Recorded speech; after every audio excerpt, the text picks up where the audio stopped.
o'clock. We're going to start with reporting out of closed session. So, Mr. Clerk, we have one item. Thank you, Mr. Mayor. Yes, one item for council reporting out of closed session, which is to receive the verbal update.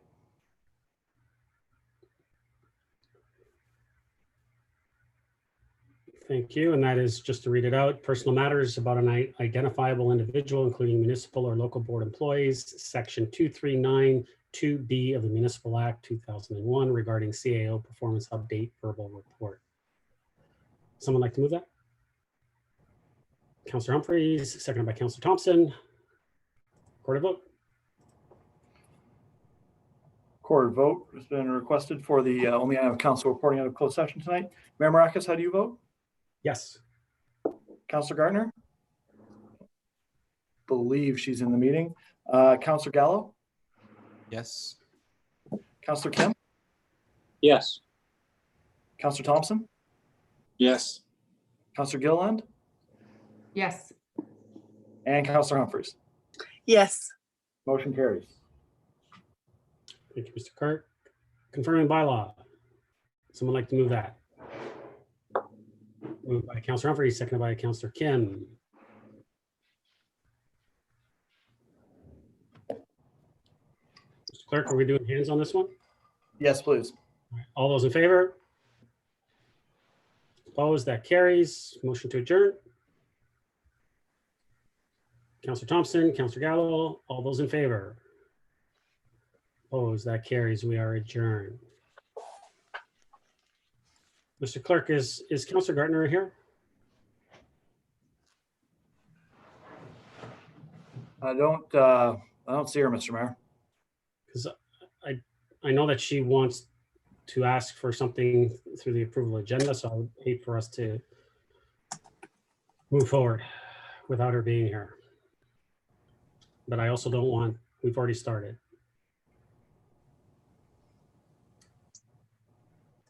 Council, is everyone okay to wait for 5 minutes?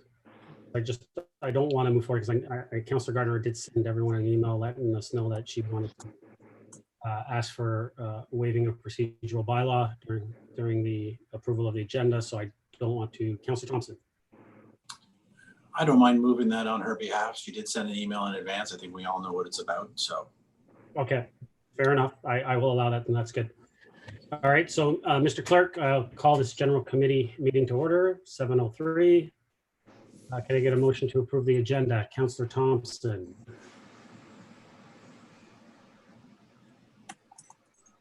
Point of order. Sorry, wrong one. But this is where I'd like to move forward with the waiving of the procedural bylaw to allow the inclusion of Councillor Gardner's motion to be discussed next week. Would someone like to second that? Seconded by Councillor Gallo. Comments or questions? I am not seeing none. Okay, this needs 2/3, so all those in favor? Opposed? That carries. Mr. Clerk, is that good enough for the approval of the whole agenda, or do we need to go back to the main? We need to do a main motion as amended, sir, with the with the approval of the agenda plus the motion now. Thank you. Council, can I get a motion to approve the agenda as amended? Councillor Kim, Councillor Thompson, comments or questions? Councillor Gallo? Just a comment. I'm not sure who puts these agendas together, but it's a really big one with a lot of big decisions, and I'm just, questioning the fact that we have all of these items on one agenda. I mean, I'm sure we'll get through it, but I think in the future, maybe we can spread these out a little bit if they're not time sensitive. Thank you. All those in favor? Opposed? That carries. All right. Any declarations of pecuniary interest? Seeing none. Any presentations? No. Delegations, we have a few. First, Mr. Don Gibbons, founding partner, Malone Gibbon Parsons Limited, regarding item R9, PDS 20-045, application for official plan amendment, zoning bylaw amendment, and draft plan of subdivision Shining Hill Estate Collections, Inc., 306, 370, 434, and 488 St. John Side Road. Again, welcome. You Good have 5 evening, Mr. Mayor, members of council. The floor is yours. I'm going to be very brief. You have a staff report that's recommending approval of the 3 documents, the official plan, the zoning bylaw, and the draft plan. That follows on about 18 months of study and some revisions to the plan following the public meeting. We are supportive, obviously, of the recommendations, and I make myself available for questions. Thank you. Is there any comments or questions? Seeing none. Mr. Gibbons, thank you very much for coming. Thank you. Be Council- safe. Thank you. Council, can I get a motion to receive and refer to item R9? Councillor Humphries, seconded by Councillor Thompson. All those in favor? Opposed? That carries. Thank you, Mr. Gibbons. Thank you very much. So next delegation we have is Mr. Bruce Hall from the Planning Partnership, representing owners of 15356 Yonge Street in regards to item R7 PDS 20-032, revoking servicing allocation. Mr. Hall, how are you? Welcome. You have 5 minutes and the floor is yours.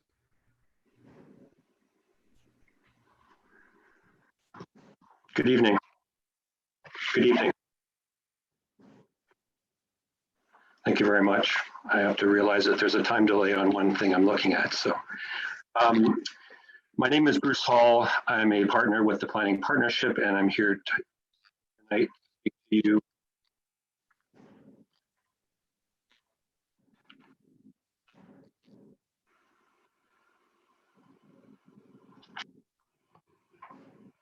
Hello, can you hear me?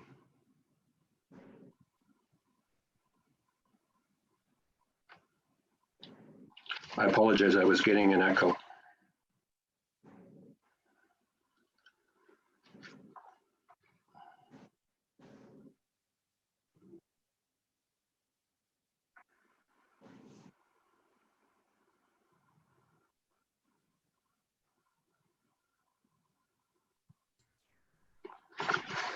Bruce, you're good.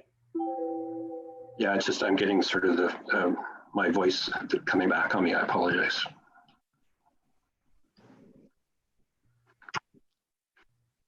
Okay, so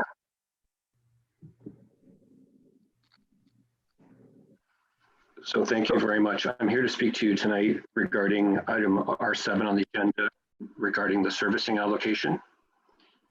And by way of brief introduction,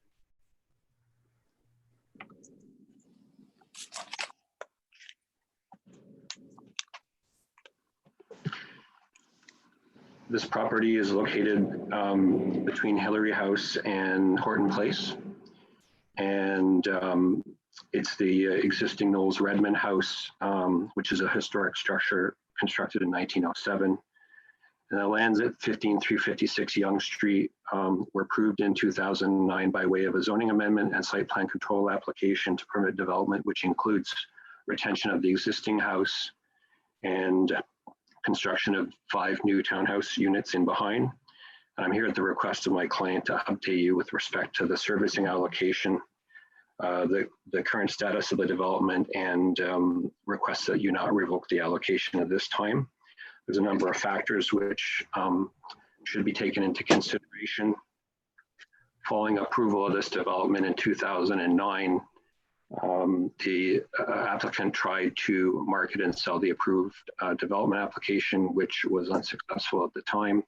Starting in about 2012, the town itself entered into an agreement through a letter of intent with the owner to acquire the property for the purposes of a heritage park in association with Hillary House and Horton House. This went on for some time through 2013.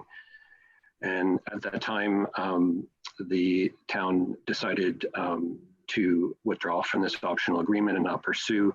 And then the owner at the same time decided to pursue other development opportunities. And around this time, we saw a number of changes to the Planning Act and provincial policies, as well as the town itself undertook the Promenade urban design strategy and implementing official plan amendments. So the new application on this site involves a 5-story, 37-unit apartment building to the rear. When this application before some of the current members I'm speaking to tonight at Public Planning Committee, there was concerns identified by the Aurora Historical Society and its neighbors regarding compatibility. And that meeting, we committed to council that we would work with those neighbors and the AHS and the Ontario Heritage Trust to resolve those concerns. We spent almost 2.5 years working with the AHS and the Ontario Heritage Trust and their architects, ERA architects. We've conducted a significant number of meetings with them and some workshops. It's taken a long time. The process has been quite collegial and collaborative, and I think it's yielded positive results. As a result, significant changes have been made to that proposal. The height's been lowered, the gross floor area has been reduced, there's been material changes to address compatibility, and a lot of additional landscaping has been done. We're in the process of updating those plans right now and submitting supporting materials. That will be done by the end of July. And regarding your report tonight, we fully appreciate why you're looking to optimize the current allocation and capacity assignments. And you need to look critically at what remains unused and potentially available, notwithstanding that staff may feel that this work on this site is inactive. This is not the case. The applicant has continued to dutifully pay for all the regular file maintenance fees throughout this period. There's a active development application on the site, which involves ongoing activity. The revised development application will achieve many important planning objectives for downtown Aurora, and it's particularly relevant during this time. In consideration of these matters, we would ask that the servicing allocation be maintained until such time as the new application is approved and servicing allocation is granted, then it can be revoked.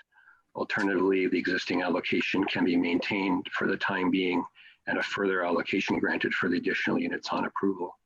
We would like to work with the town and the region to maintain and secure the required additional allocation in a seamless way in order to service this new development, which will be an important addition to downtown Aurora. Thank you very much. Thank you, Mr. Hall.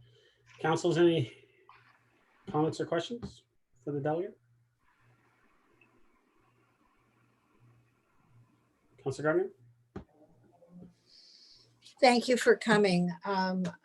I know this has been quite a long process. I'm glad to hear that you're still working on it. There's one thing that you said, though, in the information you sent us, and which you said again, the Promenade Plan has been in place since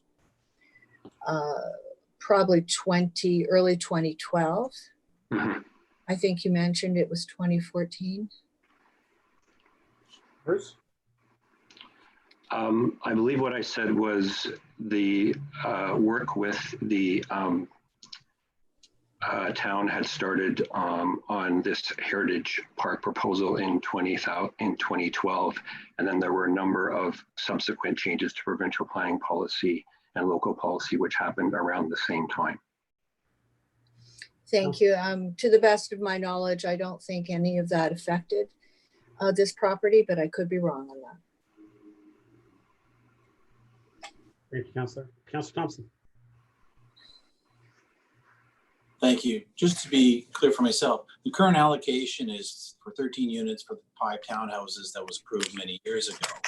You've indicated that there's going to be a new proposal coming forward for the site for an apartment building of, I guess I'm not sure how many high stories. And so certainly those 13 units wouldn't be sufficient for the new proposal.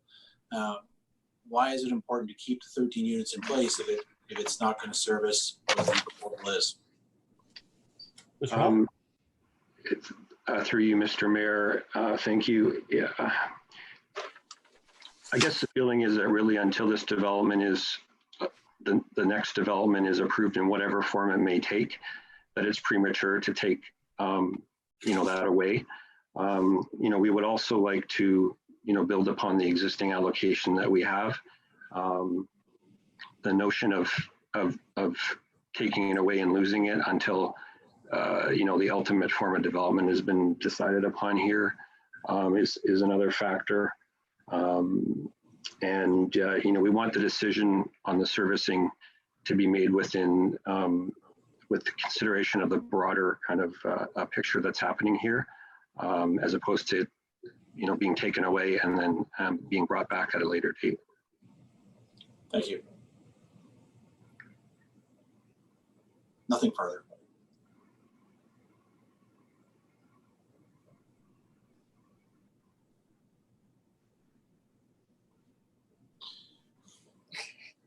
Councillor Kim, you're up. It looks like Mayor Maracus got booted out of the meeting, so the deputy mayor gets to take over. Okay, well, until Mayor Marcus comes back, I guess I'll take the chair. Any other questions for Mr. Hall? Councillor Gallo? Thank you, Mr. Hall. Just curious, you said that an application is, or at least you'll be submitting something sometime in July. What kind of time frame should we decide not to go ahead with the recommendation? What kind of time frame would you be looking at? Mr. Hall? I'm at your leisure, I guess. We'd like to have it be as seamless as possible, that the allocation is revoked when this other application is approved. We made a commitment to come back to public planning with this application. Again, it's going to be quite modified, but hopefully now that we've resolved a lot of these issues and concerns, at least with the Aurora Historical Society and the Ontario Heritage Trust and their neighbors, that it will happen quicker. We'd like to have it approved as soon as we can. It's going to be at least one more site plan submission. So, I foresee it being perhaps another 6 months through to final approval. Okay, thank you. I'll follow up with staff as well. Okay, thank you. I'll return the chair back to Mr. Mayor. Thank you. We got bounced out there. Any other comments or questions for Mr. Hall? Seeing none, thank you, Mr. Hall. Thank you very much. Appreciate your time. Thank you. Council, can I get a motion to receive and refer to item R7? Councillor Gardner, Councillor Thompson, all those in favor? Opposed? That carries. All right, moving along, move to consent agenda. Councillor Gardner, just so you know, Councillor Thompson did move that for you, and we did approve it, so it will be on the agenda for next week. Thank you, Mr. Mayor. Unfortunately, we had a sudden death in the family, so it's been a little wild. Thank you very much, Councillor Thompson, for doing that. So sorry to hear that. And Me too. Thank you. Council will move to a consent agenda. We have one item. Is there any comments or questions on it, or someone would like to pull it? Councillor Gilliland, do you have a question, or did you want to pull that? I just wanted to make a comment. Sure, go ahead. Okay, perfect. Yeah, I just wanted to make a comment about the first item. I think this is a great item that we have on our agenda today. I know I've been working with staff for the last month, trying to get some information reports on exactly the kind of information we got. So I'm really happy that we did receive this and the mayor did put this on the agenda. So thank you very much. And I really do encourage that the public do take their time to read these reports that were given to us by the Telecommunications Association. And if at that time we require a little bit more information, then I'll submit a new motion for that. Councillor Gardner? Thank you, Mr. Mayor. Maybe for the public watching, you could just say basically what the item is. Say, sorry, I didn't get that. You cut out for a sec. If there's any public watching, perhaps you could just briefly say what that item is on the? Sure. The memo, there's a memo in regards to a letter that came in from the Canadian Wireless Telecommunications Association regarding the benefits and safety of 5G.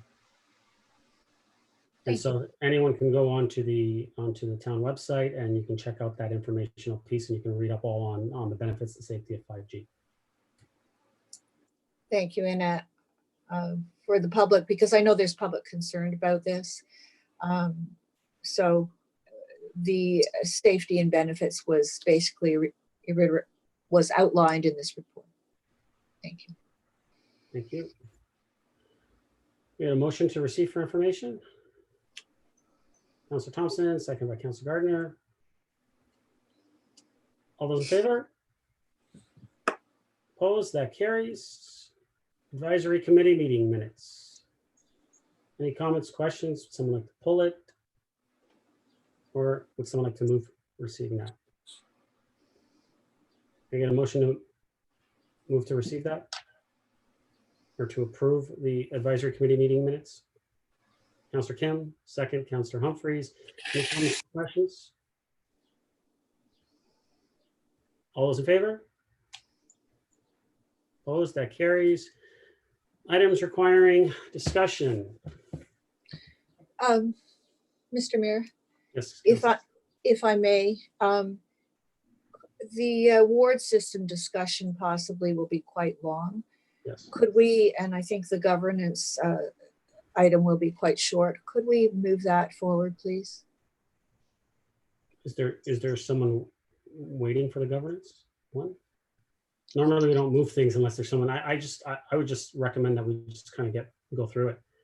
Actually, I believe that there are members of the cultural board that are viewing this meeting that would appreciate to have that pulled forward. All right, if that's the case, if they're watching, if you tell me that they're watching, I'll take your word on that, and we'll move R3 forward unless anyone has any objections. Is everyone good with that? Okay, so we'll have R3, which is Library Square Governance Review. Recommended that 1, the report number CMS 20-012 be received, and 2, that the not-for-profit/municipal hybrid model be approved as the government's model for the future operation of Library Square. 3, that staff work with the stakeholders to develop a fees and charges schedule for Library Square and report back to council at a later date. 4, that the Director of Community Services form a space allocation working group comprised of town staff and key stakeholders that will provide recommendations regarding rental and booking responsibilities for Library Square, including all spaces at 22 Church Street School, the new addition, Outdoor Square, Bridge, and Aurora Public Library. 5, that the Director of Community Services form a collaborative programming working group comprised of town staff and key stakeholders that will provide recommendations regarding program delivery strategies and create a programming and performance schedule for year 1 and year 2 of Library Square operations. 6, that the Director of Community Services form an information technology working group comprised of town staff and key stakeholders that will provide recommendations regarding the delivery of IT services for Library Square, including all spaces at 22 Church Street School, the new addition, Outdoor Square, Bridge, and Aurora Public Library. Would someone like to move the recommendations? Councillor Kim, Councillor Humphreys. Comments or questions?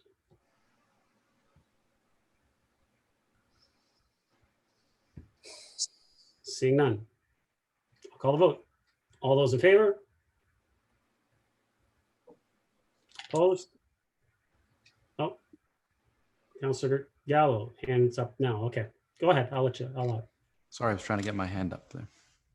I'm supportive of this, but I do want to be consistent.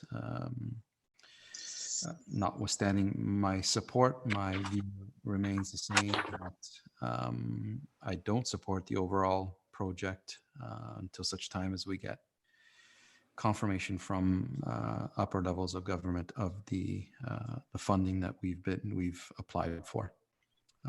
So, should it move forward? Should we get the funding? And I agree that this should be the model to move forward with its governance. Thank you. Councillor Gardner. Thank you, Mr. Mayor. And I thought about this quite a lot. And yes, I'm voting on this as what I think is the appropriate governance model should all of those things happen that Councillor Gallo said. Thank you. Thank you. All those in favor? Opposed? That carries. Okay, back to R1 and R2. Council, I'm going to suggest that we do R1 and R2 together. R1 is just to receive. It basically is complementary to R2.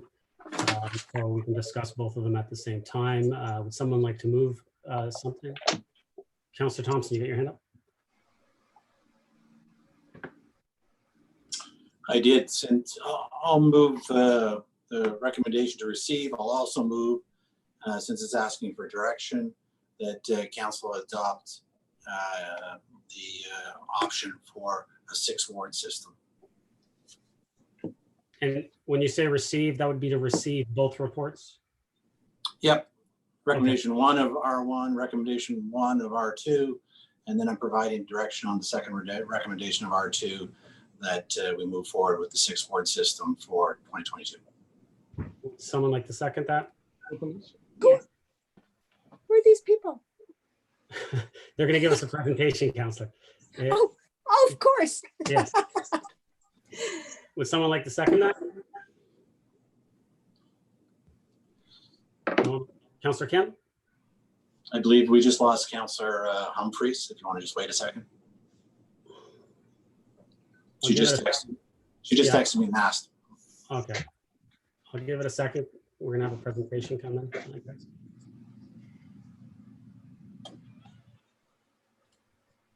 And she's back.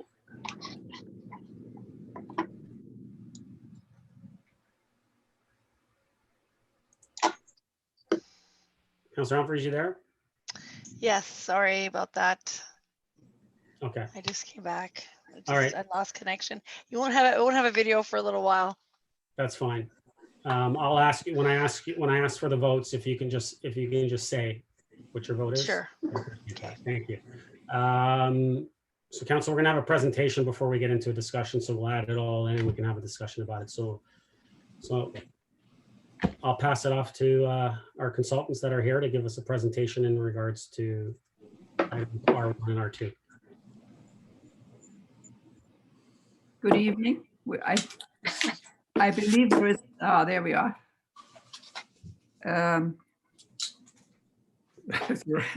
We have to go to the beginning. Oh, that's the end of the presentation. We need to go to the beginning of it, please.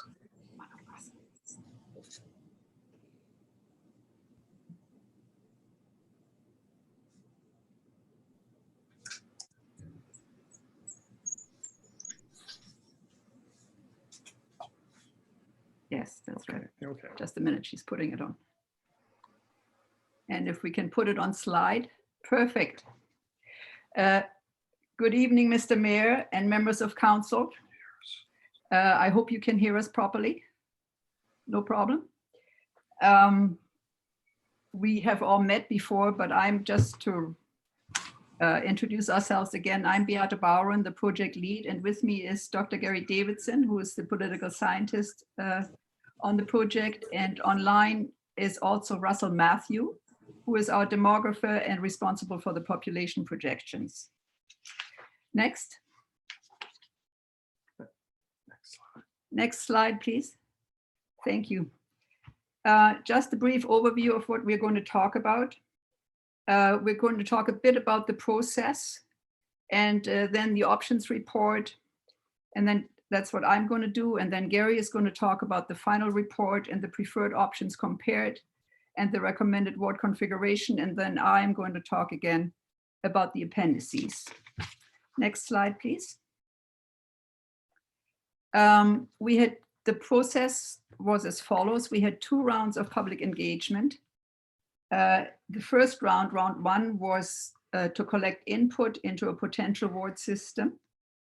And the second round, round 2, was collected feedback on a number of options for a possible ward configuration. We used a multi-pronged approach to public engagement, and over 580 people participated. We want to stress that this is a very high participation rate when compared to other municipalities. For example, in Vaughan, which has a population of 300,000, only 235 people participated. In Hamilton, with a population of over 500,000, 447 people participated.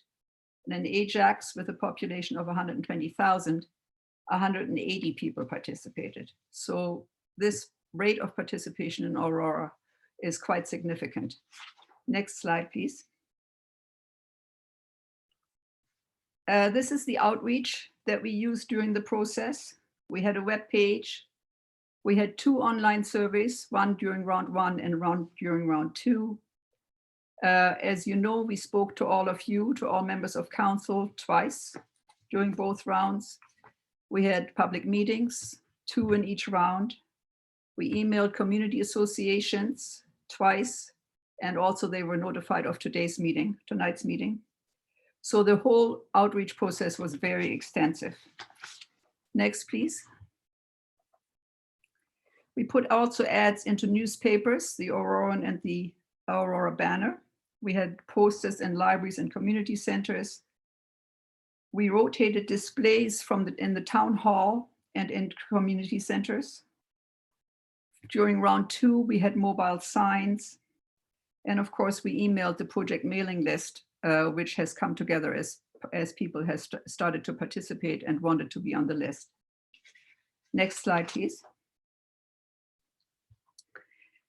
We produced an options report which followed round 1 of the public engagement. And these options were to last for 3 and possible 4 elections, 2022, 2026, 2030, and perhaps 2034. The middle year, 2026, was the target year for population estimates and to determine voter parity. And we came up with 4 options: a 3-ward option, a 4-ward option, a 5-ward option, and a 6-ward option. Next slide, please. We then, during round 2, collected feedback on these options and analyzed the preferences for all of the options. Came up with a couple of preferred options. The 4-ward option and the 6-ward option both scored high, although the 6-ward option scored slightly higher. Both options achieve effective representation, namely that they both achieved acceptable voter parity, kept communities of interest together, and resulted in recognizable logical boundaries. Next slide, please. Good evening, Mr. Mayor and councillors. I'm going to continue by reviewing the options and to indicate the recommended option. And as you know, the recommended option is option 4, which has 6 wards. However, 2 of the options are rated very highly, and we just wanted to briefly look at those so we could determine and let you know why we chose the 6-ward option. Next slide, please. So the 4-ward option, which was option 2, had an average ward population of 17,000. So it was a rather large ward population. The variances from the average range from minus 8.8% to plus 6.6%. And variances are used to determine voter parity. And that's one of the elements of effective representation. And this option with the 4 wards has very good voter parity because we try to keep the voter parity within 15% where possible. It keeps most communities together. There's a certain part of Highland Gates that has to be divided. And this option also leads to 2 potential council configurations. One would be 4 councillors plus a mayor for a council of 5. Another would be 4 councillors plus a mayor and deputy mayor elected at large for a council of 6. Next slide, please. This slide just shows the boundaries of the 4-ward option, and you can see them on the screen and in your report. Next slide, please. This is a table which shows, as I outlined before, the variances. And if you look at 2026, which is the column that's slightly yellow, you can see that the variances are all under 15%. So this gives you very good voter parity. It has good boundaries and it keeps communities together. Next option, please.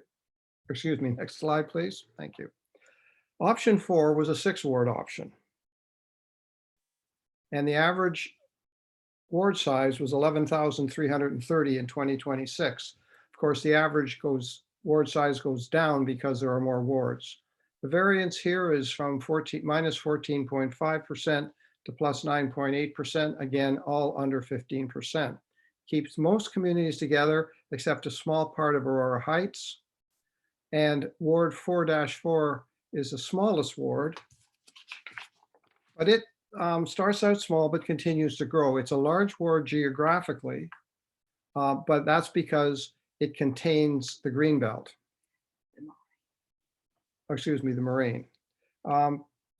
Some questions were raised about the odd size of Ward 4-1, which is mostly west of Yonge Street, but comes down into the center. And that ward is shaped like that to achieve appropriate voter parity. For this ward, or excuse me, for this option, council would be 6 councillors plus a mayor, which is the same as it is currently. Next slide. Again, this slide shows the configuration of the boundaries. And next slide, please, which shows the voter parities. One of the things I want to point out is that Ward 4-4, W4-4, starts out in 2022 at minus 17.2%, but it by 2026, it's up to minus 14.5, so it's under the 15% threshold, and it continues to get better. When you look at the variance for this option, you find that it'll last the council to the election of 2034. Next slide, please. So we have recommended option 4, which has 6 wards. Option 4 achieves effective representation, and as I said, will last until 2034. But also option 4 leaves council size unchanged at 7 members, 6 ward councillors and a mayor. And given our consideration was that given council had just gone through a process of revising its council size downwards, that this was an appropriate time to leave the council size at its current level. And I think now Beata, next slide, Beata will just briefly review the appendices. Next slide, please. There are 4 appendices to the report. Appendix A is a very detailed outline of the Aurora ESR public engagement. And it includes the engagement for both rounds. It tells you how many people participated in through which particular vehicle and so on. Appendix B has the maps and tables for the 2 options, the 4-ward option and the 6-ward option.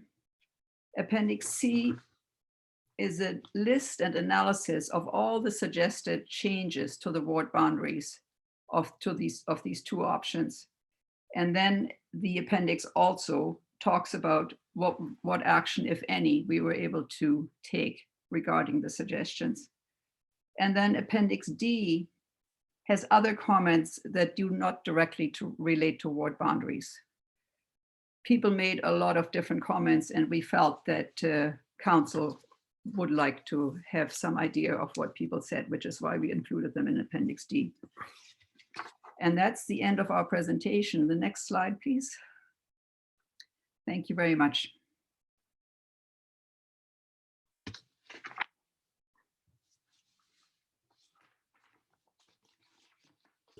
I was on mute.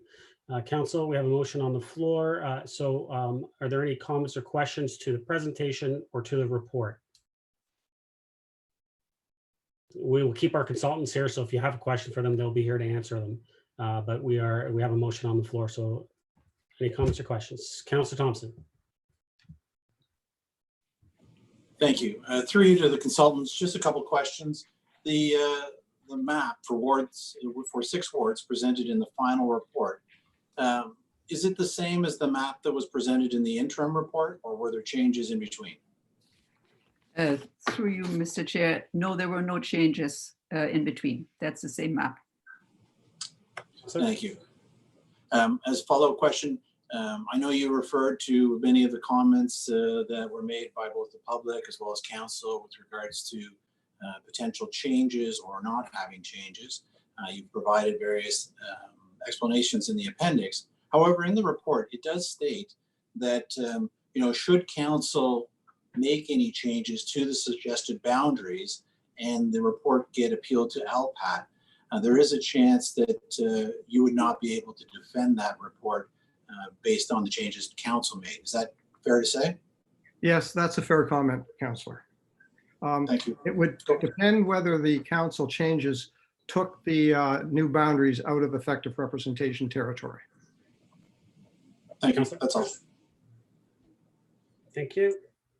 Any other comments or questions to Councillor Gardner?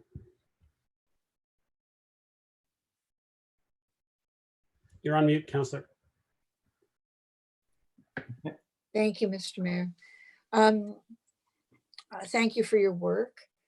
I know that there were people who were opposed to the ward system. Is there any way of knowing how many people or what percentage of people were opposed? I know it wasn't in your purview to have the option of no wards in your work, but there certainly were people opposed from the surveys and the comments at one of the public meetings that I attended. So is there any way to gauge, how many people, a percentage of people that were opposed? Through you, Mr. Chair. No, I'm sorry to say there isn't, because we never asked the question, because that, as you stated, that the question was not part of our mandate. And people did not express those people who were opposed did not express their opposition only in one place. So there was no way to count them, just at the same way we also couldn't count the people who were in favor of wards. If people suggested alterations to boundaries, we would not necessarily assume that they are either against or in favor of a system. So there was no way of doing it. Thank you. Councillor? That's it. Thank you. No other comments or questions to the report? No? Okay. Councillor Gallo? Thank you. I just want to confirm whether I'm reading this correctly on page 7 of our agenda, page 2 of your report, in the introduction. It says, this report is the final report of the project and recommends a ward configuration for the town of Aurora. So is that indicating that you're recommending a ward system for the town of Aurora? Or are you saying that you made a recommendation on, should you go forward, this is the option that we recommend? The latter, Councillor. Okay, so just along the same line, and I know I've repeated it to you too when we met. I'm still not fully understanding whether the town of Aurora wants a ward system, because obviously part of this exercise, it wasn't part of your mandate to do so. And the only real reference I have is, I guess, I'm not sure which election cycle, but there was a question on the ballot, and nothing more than that. And just going by the comments and trying to do my best to decipher, I wasn't able to say, majority of the people who at least took the survey and responded were in favor or opposed to it. So my feeling is until I can be settled in answering that question, it's very difficult for me to approve what's before me. And I can tell you, I don't know about the rest of you, there's been many people who were involved in this survey and basically said, and I tried my best to explain it, basically said, well, you've already decided.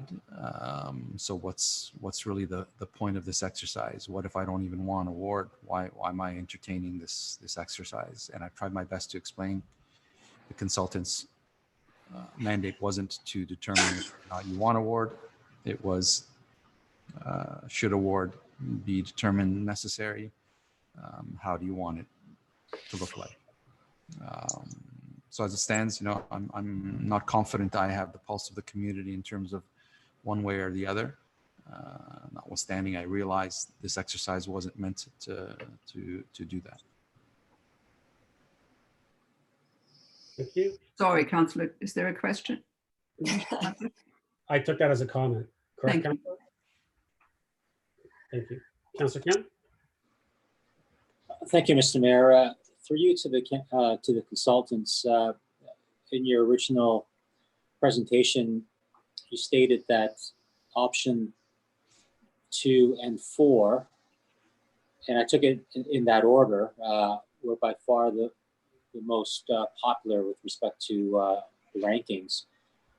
And option 2 seems to have noticeably more those in favor of that option, with 42 first place votes and 31 second. And option 4, which is the consultant's recommended choice, was 38 first choice and only 12 second choice. When you combine that altogether, it seems like option 2 was highly more favored, and it's arguable that option 3 was even higher than option 4. So in terms of a ranking system, is that just more to was that table just to poll the general audience, or was that also to help sway your final recommendation? Through you, Mr. Mayor, when we added up and looked at all of the comments, we found that option 4 with the 6 wards was slightly favored. Also, it has, we felt, very good boundaries. And then there was the issue of changing council size. And so all of those 3 factors were taken into consideration in our recommendation for the 6 ward option. It's not just the voter parity or just one issue. So we took all of those factors into consideration that led us to our recommendation. Although, as we say in the report, that option 2 gives effective representation, but it introduces the concept, which has not been used in Aurora before, of having an elected deputy mayor at large. We found that a lot of people didn't like that idea. Councillor? Okay, thank you. Councillor Gilliland?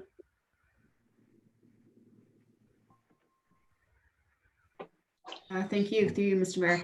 I just simply have a comment, and that was at the original time we decided that we're going to go through with investigating this. It was more or less, hey, let's figure out what is the ward system going to look like, if that's something that we're going to entertain. Definitely open for that. I'm not going to pretend that I'm an expert on wards and boundaries and what it means for the transition. I'm no expert on the pros and cons.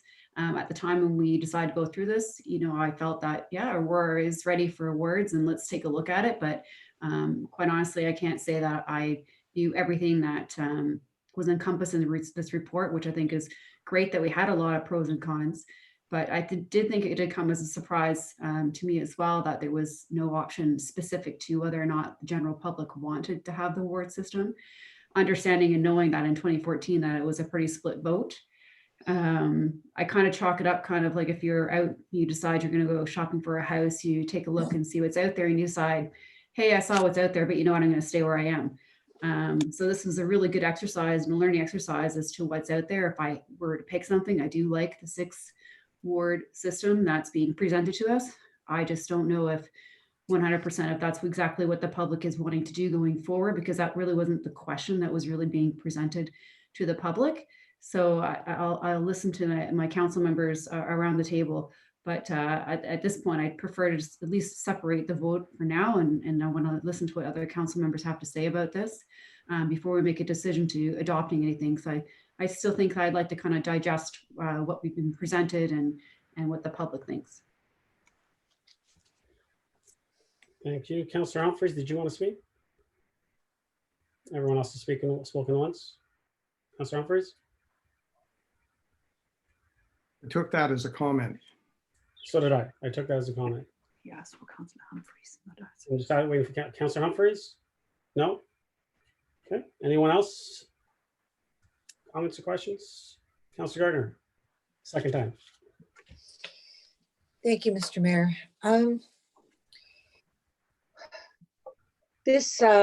Through the 17 years that I've been on council, this question has come to us certainly more than once. And it's always pretty much split down the middle. And with the referendum in 2014, it was as well. I guess my question is more with respect to our public engagement policy. We did pass that several months back, and the last option that involves the most communication with the public is one that would involve a decision that would affect the whole town.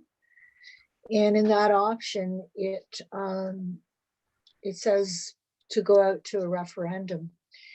So given the history of the split votes in council, in the public, council has always not been in favor of a ward system. But with respect to the public,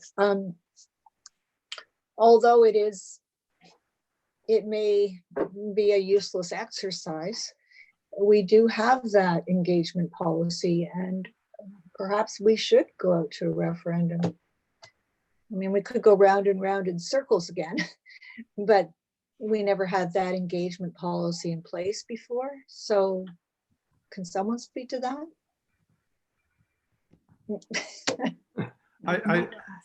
I don't think we can speak to that. That's okay. I don't think whether or not Kenny there's a ward system is a council decision. Yes, thank you. And it's always been so problematic because the community seems to be split with never enough on either side to make a decision. But given that we took the trouble to put the this policy in place about engaging the community, I think that's maybe something we should consider as a council to do a referendum. I'd like to hear what I guess the other councillors think. Thank you, Councillor. Councillor Gallo, second time. Mr. Mayor, I'd like to speak when I have a moment. Sorry, I couldn't get my. Oh, yeah, you didn't have it. Go ahead. You haven't spoken for a first time. Go ahead. Yeah, sorry. My apologies. I'm having some technical difficulties here today. Thank you, Mr. Mayor. And yeah, I've gone through the report and I've thought about this actually since last term, this term, and it's not an easy decision. Absolutely. We have councillors at large. But what I find, I think, honestly, that we are in the best position to help make this decision because you're right. I've heard both sides from a residential perspective. Some residents think it's great because you have an accountable individual. Others, they want to pick the best counselor that they want to work with. Some are afraid that they may not have a counselor that they feel would, support their area as well as another, and so on and so forth. But what I'm finding, and I see it all the time, is that there's, 6 of us and a mayor. We get emails. All of us are, basically doing the same thing. Maybe that's a good thing. Maybe it's not. But what I feel that if we are accountable to an area, doesn't mean we're going to discount all of our, we're absolutely going to worry about every part of this town. But that we would have a more focused support, and every area has a little bit of a different intricacy than others. you become more of a specialist in the area while you're still considering the overall facilities for our residents to enjoy. So I think there's a real opportunity here to take further ownership of issues and really run with them and give it the attention it deserves. I think I've been battling this myself because, I've only known obviously at large, but when I speak to some peers in other municipalities that have a ward system, they're quite surprised that we're not there. We're not a ward system yet. What I'm finding, many new residents are saying, who's my ward counselor? Who do I speak to? Who's the best person to talk to? And then wow, I have 6 people, and oh, okay. And then they try different people to get different answers, and or maybe have all of us work, on their issue, which again, there's nothing wrong with that, but I just wonder if, for me, being able to be responsible for a section, for the whole town plus a section, I think really gives us the focus that every part of our community requires. That's just my personal opinion. I'm very much in favor of the 6 areas.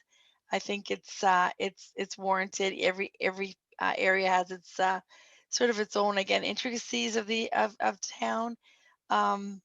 So I think for me, I'm leaning very much towards a ward system. I think it does do justice to the issues to each of those areas and to the residents, that they have an accountable representative for their location, and they know when they're calling any one of us who's responsible for that area, that that's our mandate, that we are to answer and work our best for those residents. And then again, the best of all worlds will still involve with everything Aurora in terms of all facilities and resources that are available to all our residents across town. So for me, I know it's a very difficult thing because, the residents, just like us, don't know, right? They don't know what they're going to get into. We don't know what we're going to get into. But when I read the consultant's report, when I reached out to other municipalities that have ward systems, I see that additional focus and that real community spirit, because as our town grows, it's hard to be everywhere for everyone, and that's a personal challenge for me. I want to be there for everyone, and it's not easy. And I'm wondering if it becomes more sectionalized, that we have that time for those residents in those areas and really be able to do a solid job. Anyway, I'm just sort of rambling. Sorry, Mr. Mayor, but these are the things I've been dealing with in terms of coming to the conclusion that I do support a more focused type council in terms of location focus. Thank you, Councillor. Thanks. Councillor, second that.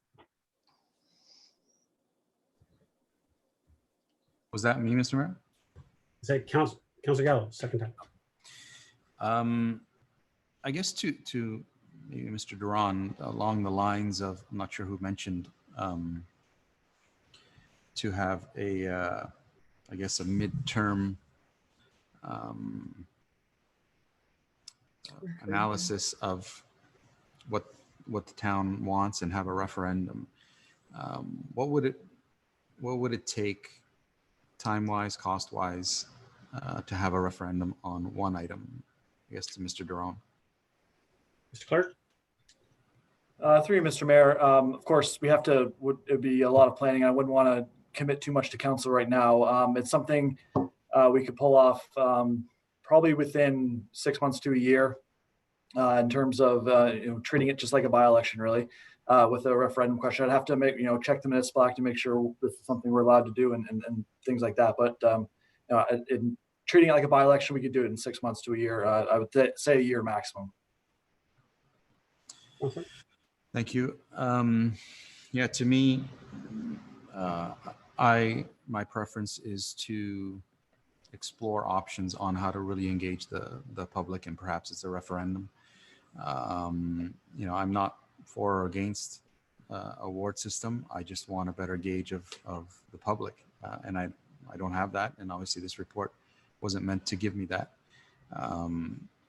But I share some of the other concerns that we don't have that information. I feel like we're kind of skipping a step. And I don't think I'm abdicating my responsibilities. I was elected to make decisions on behalf of everyone, but this is one of those big ones. I think that that public engagement would be vital, and I simply don't have that.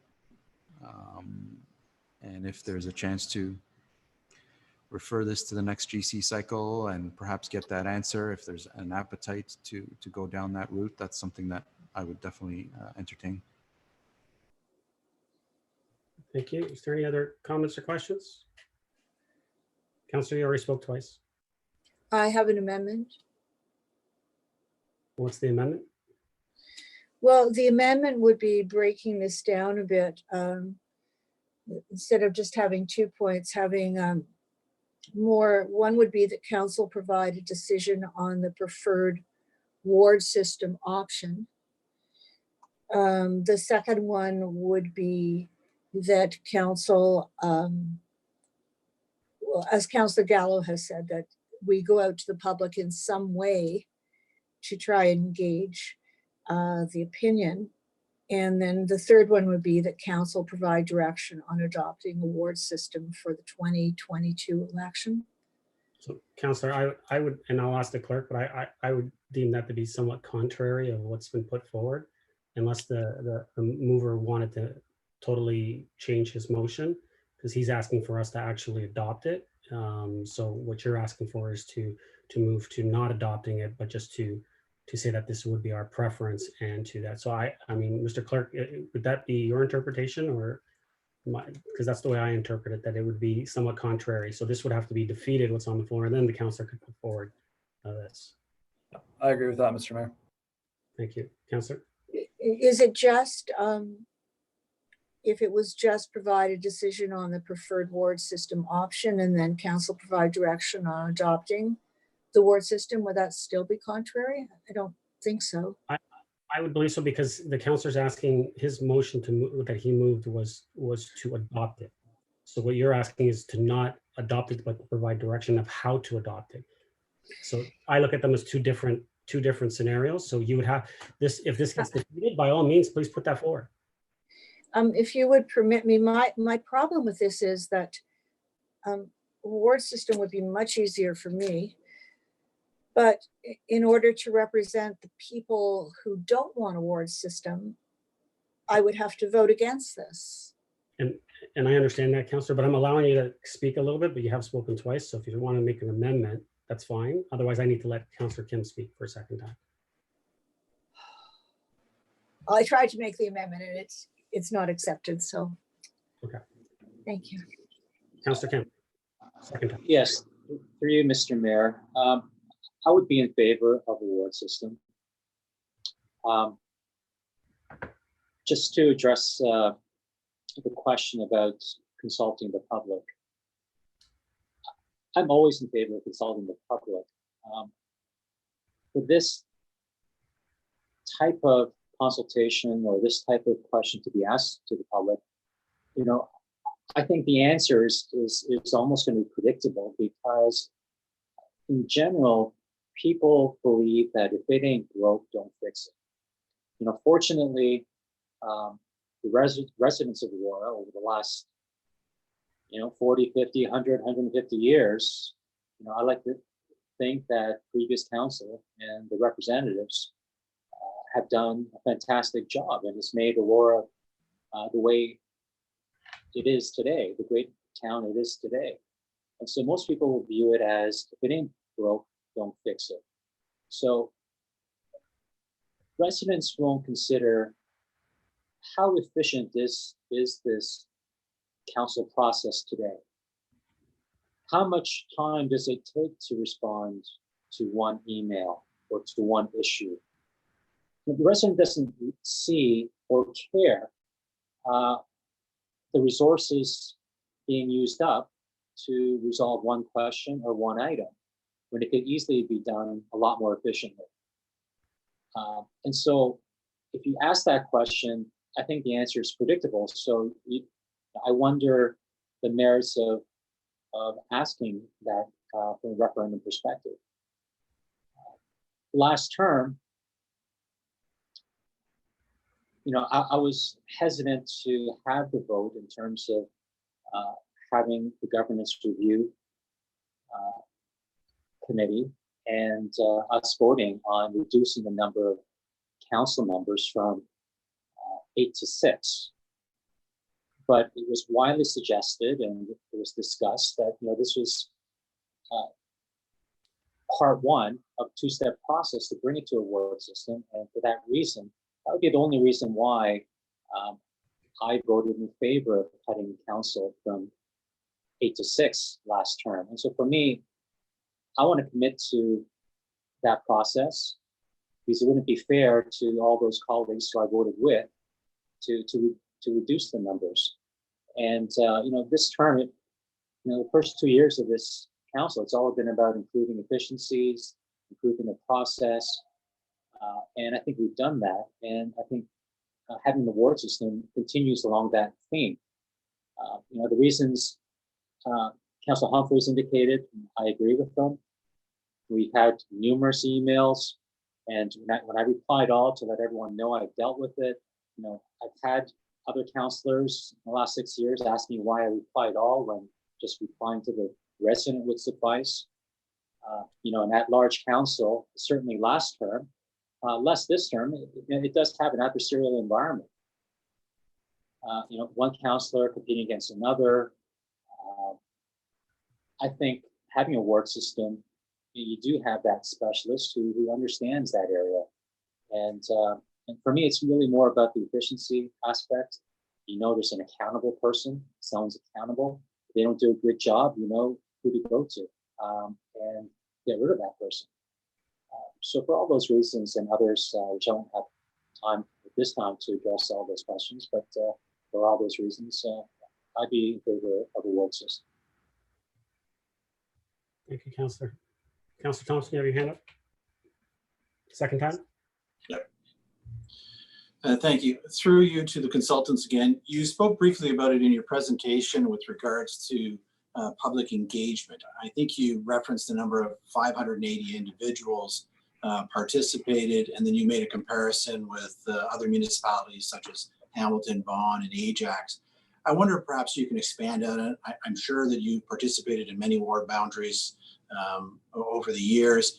In your experience, would the number of people that we had engaged in our process be, substantive in comparison to others that you've seen over the years? Through you, Mr. Mayor, yes, we believe that the number of people who participated in Aurora was very substantial compared to other reviews. I mean, in the Toronto Ward Boundary Review, we had just under 3,000 people, and we had a lengthy process. And of course, it's a big city. So yes, from our point of view, 580 was surprisingly significant. Thank you. And, for myself, looking through the comments, you're right, it's hard to say, is it, 60-40 one way or another, 70-30. You look at R1 tonight, which talks about the pros and cons of both the ward system as well as the R-large system. If you look at the fact that out of the 444 municipalities in Ontario, I think it's probably 60-40 in terms of the split between that large and ward. I don't think there is any one definitive system that is ideal. Otherwise, all municipalities would have gravitated towards it. There are benefits on both sides, and I think our community would also probably, similar to previous times, be relatively split on the value of either one or the other, be it 55-45, 60-40 one way or the other. However, for myself, when I was elected in 2010, I certainly believed in the at-large system. But over the past 10 years, I've had many opportunities to talk to other colleagues in other municipalities about their system of governance for their municipalities, learn more about wards, learn how,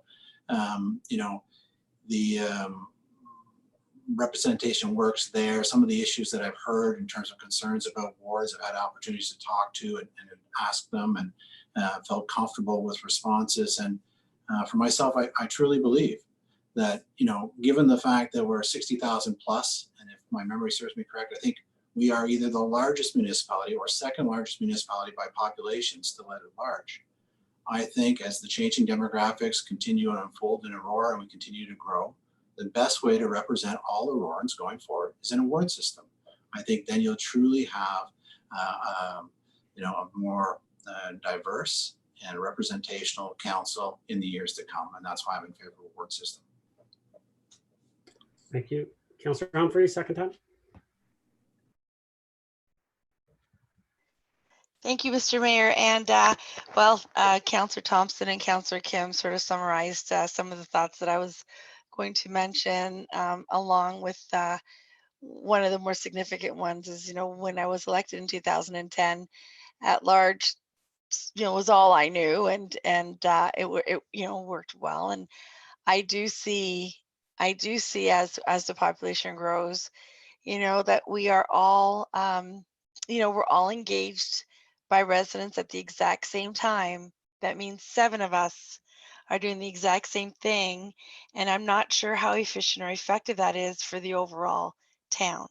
And I see it a lot. And I think one of the things that Councillor Kim mentioned, we may be in a different position to be able to make this right decision for our residents, to provide the best support possible for them. And I do feel that when you're, associated with an area, that you do provide that focus. So each of us will have that focus. And again, you still are absolutely accountable to the entire town and facilities and amenities that everyone does enjoy, but you do have that focus. And I think it's really important. The demographics have changed so much since 2010. And I really believe this is the right way to go. I think it's very difficult to put this in the hands of the residents. I know what they want, what they feel is best, absolutely, and so do I. But I think, it's what we all don't know. And I think when a resident has their counselor and they're accountable to them, then they have a more stronger connection or understanding of who's going to get help them through an issue or a concern. And I think that's a pretty big deal. I really do. And that's all for now, Mr. Mayor. I think you know how I feel, and I believe that the motion on the table is the right one. Thanks. Thank you. Councillor Gilliland, second time. Thank you, Mr. Mayor. Just a question to the delegates here. With your comparators that you gave with Ajax, Vaughan, and Hamilton and such, when you had prepared the reports with the same kind of context, was the question asked to the public in those municipalities whether or not they wanted a ward, or was it already determined that this was something they were going to do and then they decided to do a report on it? Could you maybe enlighten me a little bit about on that? Yeah, through you, Mr. Mayor. No, in all those examples that I mentioned, the municipalities already had ward systems. Okay, so none of them were going through a transition period. This was just more or less a realignment of boundaries that already kind of existed? That's correct. Do you have any kind of engagement stats comparators that you would be able to provide that would compare to, say, a town that was transitioning from an at-large to a ward system? No, we don't. I could say one thing, that in our experience, the larger a municipality gets, the more it gravitates towards a ward system. That if you look at the municipalities that still use at-large systems, many of them are quite small and many of them are rural. Councillor. Thank you. As far as at large, has there been any other municipalities that have remained at large at our population level that you know of? Yes, probably one of the largest ones is North Bay. Councillor. And what would that population be? I think it's just, the recollection is it's just under about 80,000. Councillor. Thank you. And are they engaging in going to a ward system as well based on that population and the recommendation that you had just expressed at that level? Do you know? I don't know if they are or aren't. Okay. Right. I guess my comment is I mean, I echo similar things that all council members are saying on both sides. I mean, examples today, we had some emails that I know that Councillor Humphreys and I were both engaged in, and you can certainly be duplicating efforts in the efficiency of what you're doing as a councillor. It's good to be able to kind of focus on a desired area. Again, I think it is efficient. I do like the 6-ward system. Again, I think I was just under the impression that we're going to kind of explore what's out there, what it looks like, and then decide, is this really where the public wants to go? And I guess that was where my sticking point was, is just trying to figure out whether or not the public really wanted this. But I do appreciate what Councillor Humphreys is saying. It was when you get to a point where making a decision best for the public, in the sense that, you know, we are elected officials making decisions for them that we feel is best for the community, so we can serve our constituents in the most effective manner. So there's a lot of great points on either side of the table here. So I just think I was just taken back by the go ahead today when we got this report. I thought we were going to have a little more time to kind of absorb a little bit what's going on, and maybe absorb a little bit of the public comments that were around, and whether or not we need to have further discuss some of the things that were addressed, considering none of the changes were made to any of the boundaries at all that were suggested. At least I know some of the comments on the Ward 6 options definitely were repetitive. I think around most of my council members, and even friends and colleagues, and that around the community were all echoing some of the same stuff. So I guess I'm still torn a little bit. I don't know if there's any other comments that anybody else can make. But it's not that I'm not in favor of wards at all. It's just more the education, the engagement piece on what the public really wants. But again, I think most of you have been around, I guess, the bush a few times already with this subject going up and down in 2014 and maybe prior, as Councillor Gardner was kind of alluding to. So perhaps maybe Councillor Gardner, if I could just ask you, you've been here the longest. How many times has this been popped up into the town of Aurora's mind to switch from at-large to ward system? Councillor Gardner, I'll allow you to answer the question, but please stick to answering the question. You're on mute, Councillor. Gotta figure that one out, Mr. Mayor. I think the question was always, do you want a ward system or don't you want a ward system? And there was no, I think that was 3 times, twice in the council chamber and once one in the referendum. But there was never any clarity around what the wards would look like. So, you know, I think if the public could see this, they would probably go with the idea of a ward system. But we don't know. Thank you. Councillor? Thank you. That's, I mean, that's really the main question I kind of had with the public engagement and kind of the thoughts. And it seems like this has kind of gone around. But I mean, when Councillor Gardner, you kind of made a point saying and I kind of agree in the sense that, you know, if they were all presented with an option of did you want a word or not, they probably would have liked what they saw. I know I was excited about the things that I saw, and I thought it was really educational to see and really clearly understand what those pros and cons are and what they meant, because I don't think we've ever been presented, or the public's never been presented with what those pros and cons are, which is an educational piece in general. So it just would have been nice to kind of know whether or not they were supportive in moving forward as a baseline question, and it would have been a much easier choice tonight. And given the size of our town and the efficiency and reduction in council, I do think that the majority probably would have fallen towards wards. I don't know if anybody else has any comments or can comment, but I think that's it for me. Thank you. Everyone's spoken a second time. I'm just going to make my comments pretty quick before I call the vote. From the public, we always want to engage the public. And I think from a public perspective, we have engaged them through this process. We've done everything that is required, and we've gone actually above and beyond that, I believe. And the public has seen the map. The map hasn't changed since the last time. For me, I think this provides a efficient more accountable government to the residents of our community, allows our community to have the best possible representation sitting at this table. The most diverse representation, I believe, will occur in moving to this system. And I think it's time. So I'll be in favor. So I'll call the vote. All those in favor? Aye. Opposed? That carries.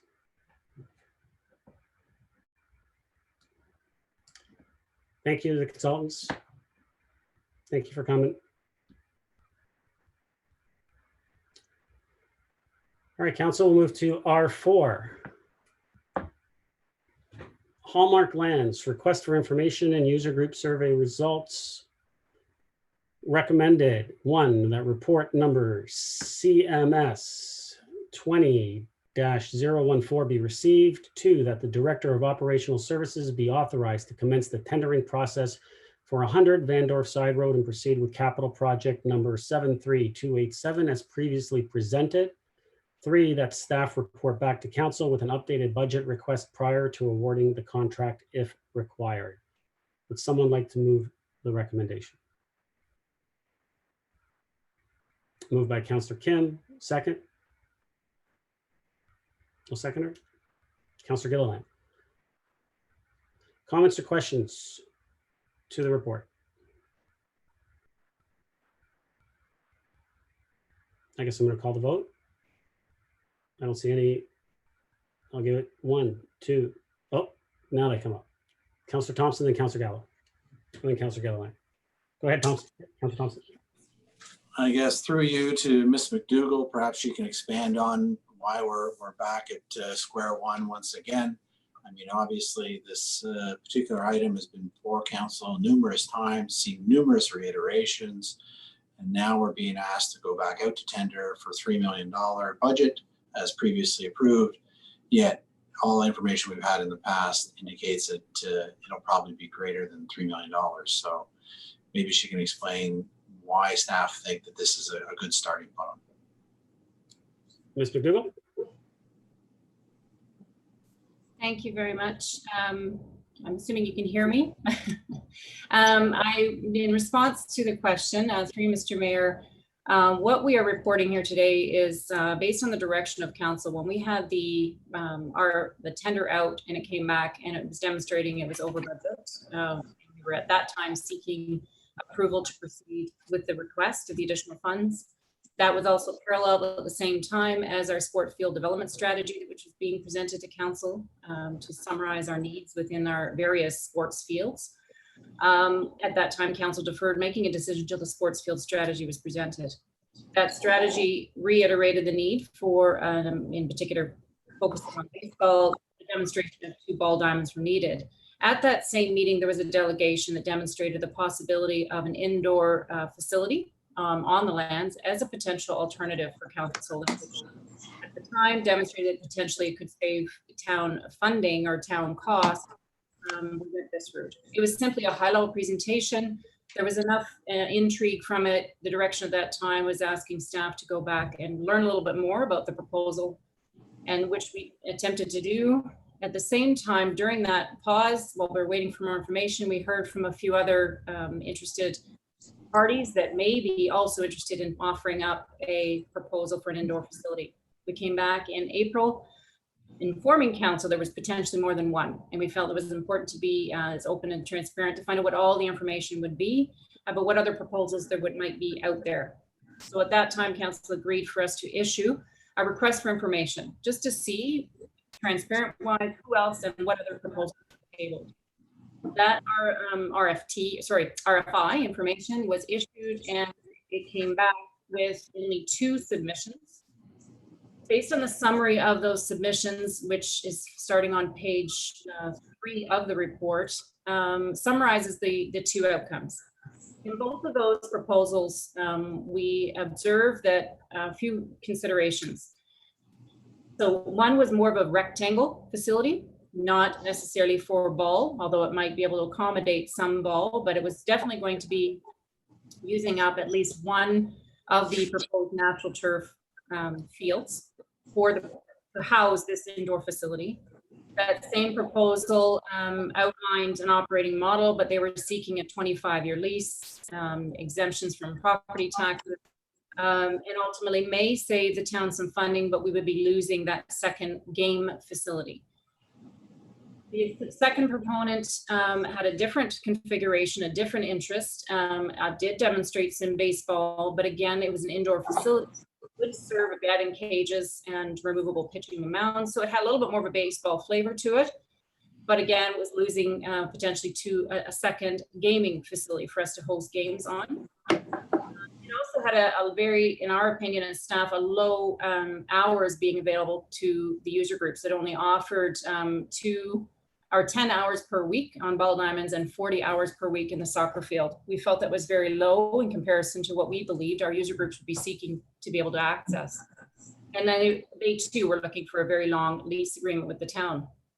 While that was out and we were waiting for those responses, staff proactively also reached back out to our ball user groups just to see what their level of interest was. Because in fairness to them, when the 2 ball diamond proposal was before council in January, or even historically, there was a discussion of an indoor facility. We wanted to see what the temperature was of our user groups about the interest of, would they participate in using an indoor facility? Would this serve their needs? So summarizing on page 4 over to page 5, we summarized a bit of that survey result that we had from our user groups. Most of the responses that did come in were from our large or major user groups. And it was interesting to see that of that, 6 out of the 8 said no, they would not be interested in giving up one of the 2 gaming facilities for the purposes of this indoor option. Only 1 said they would, but it's a very small membered group with only approximately 10 of those members being Aurora residents. Therefore, staff returned to looking at the master plan and the sports field study, which communicated the 2 natural turfs. The user groups looking to not want to give up a gaming facility. That was their preference. So we feel we've landed back at the desired outcome from our user groups to go with the natural gaming facilities, the natural turfs. The only way we feel the next step is to issue an RFT, go back to the tender process again. Therefore, the funding, we know we had asked previously for 3 million. We fully anticipate that may not be enough, but we don't have a figure for that. So until we go back out for tender of this project, we won't know what the anticipated costs are. Therefore, we haven't put a dollar value on our request for today. That's why we're communicating that we would like to go out for tender as per the original plan of the 2 natural turfs. Once we know that tender price and package, we would be coming back to council for final direction. And obviously, if additional funds are required, we'd be seeking direction at that time. Thank you. Long-winded answer, but I wanted to try to help you with it today. Appreciate that. Thank you. Councillor Gallo. Thank you. I'm just curious why, I mean, the recommendation from council to staff was to explore putting a dome on, a multi-purpose dome on that field. And naturally, if we were to put a dome on that field, you're going to lose one of the baseball diamonds. So I'm not sure why that's such a big point when it's pretty natural. If we're putting a dome on there, one of those fields is going to be lost. And it just struck me as obvious. But I'm curious to see why we're not exploring further proponent number 1. If the intent was, I assume that's probably the largest dome you can put on there, 330 by 220, larger than I think the second proponent. Why we're not continually exploring that option if that was the direction of council. Ms. McDougall? Through you, Mr. Mayor, when staff looked at what the respondent provided, and just to be clear, when the RFI went out, we did ask that, and clearly communicating that it was for an indoor multi-sport facility. So they responded accordingly based on their willingness and what they wanted to propose to us. When we see this proposal, it definitely is a much more rectangle feel. It is not focused for ball. However, ball is what we believe is a need for that could be serviced on Hallmark. Unlike rectangle fields where we have other alternative options to service the rectangle field needs in our community. Therefore, we didn't feel that the proposal, if it was the driving force, rectangle field was their priority, then I felt that the priority was missed. Hallmark lands is certainly multi-use would be the desire, but ball should be a focus. We needed that location to service our ball needs. We just don't have other land in Aurora to be able to house the configuration of a ball diamond. Therefore, in addition to that, our caution went up, although this ultimately is council's discretion, but the caution went up regarding the waiving of property taxes. For us, and paralleling that, more importantly, is that our user groups communicating the need and wish for game facilities. So in fairness to them, when the proposal went from the proponent in January tabled it, our user groups were not questioned at that time if they were interested. If we'd had that information leading into that January report, we might have been able to communicate or stop it at that point. But we didn't have it then. So we wanted to make sure when we reported back, we had the feedback we were looking for. Council. So, I mean, council direction was pretty clear. Explore a domed facility for multi-purpose use, which includes baseball and includes rectangular use. And I just don't see how, even at that point, it wasn't ambiguous that it was council's direction to explore a domed facility there, which would be multi-purpose for many different uses. And we've shifted from that. And I'm not entirely sure why. And just as a note, I think it mentions somewhere that the April 28th council report on council staff also committed to conducting a survey of town ball diamond user groups. That was a council meeting, so there was no report on that meeting. Perhaps the references to the report prior to that, prior to April 26th. There is a note in the previous report that speaks to that. As far as property taxes, I'm a little confused if it's staff's position that the waiving of property taxes for profit organizations is not something that we want to do. The reason I ask, it's pretty clear. We already do that for two facilities in town, the current dome and the tennis facility. So I'm not sure why that will be an issue with this one. Certainly, through you, Mr. Mayor, if I may, the tender process and request for information process, we did follow council's direction and issue that request for information based on the multi-use facility that council was seeking. So we did review that. Based on the assessment that we have back, we're presenting to you what we've found and what our position would be recommending for council. Ultimately, if you wish us to revert and dig deeper into the respondent number one, when you wish us to put a proposal, we're happy to do that. But based on the information we have, in comparison to what the sports field strategy said, taking into account the user group's interest in two game facilities, which this indoor property would not provide, we felt we were needing to support our user groups in holding a position that they'd be interested in. That's where we landed as far as our recommendation. Again, it's up to council if you wish to change and provide different guidance. As far as the property tax goes, it is ultimately a discretion of council. It is just a cautionary note. It depends on what their proposal is, whether or not council would feel it's worthy of a waiving of property taxes, but it was interesting that they purposely put it on their submission that they'd be expecting it. Thank you. And Councillor, I just want to correct something just so just so everyone has an understanding, the tennis bubble is not exempt from taxes. The other, the soccer one is by the AFLC. That was done, the deal that was started 20 years ago, but it has been extended. Yes, you're correct, but the tennis one is not exempt. Just wanted to clarify that. The tax exemption for the tennis, for the dome tennis was is not 20 exempt. years ago?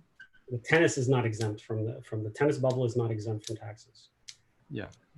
And the taxes for the dome was 20 years ago? It started, I think it was started with at least 20 years ago, roughly. I unfortunately don't recall that.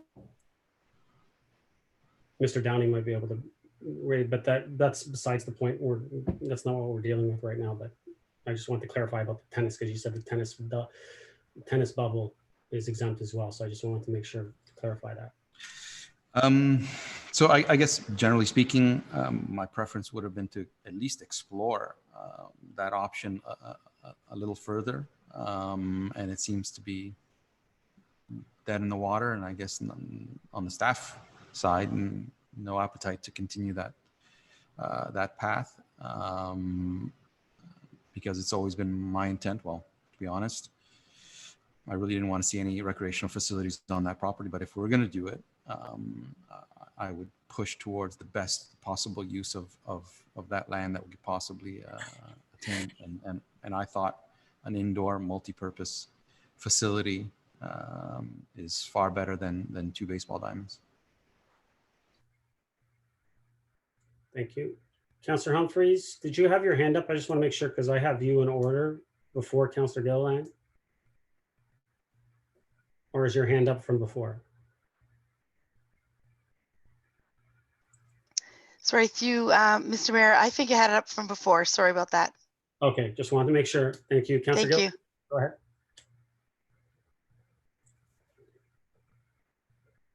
Councillor Gilliland, go ahead.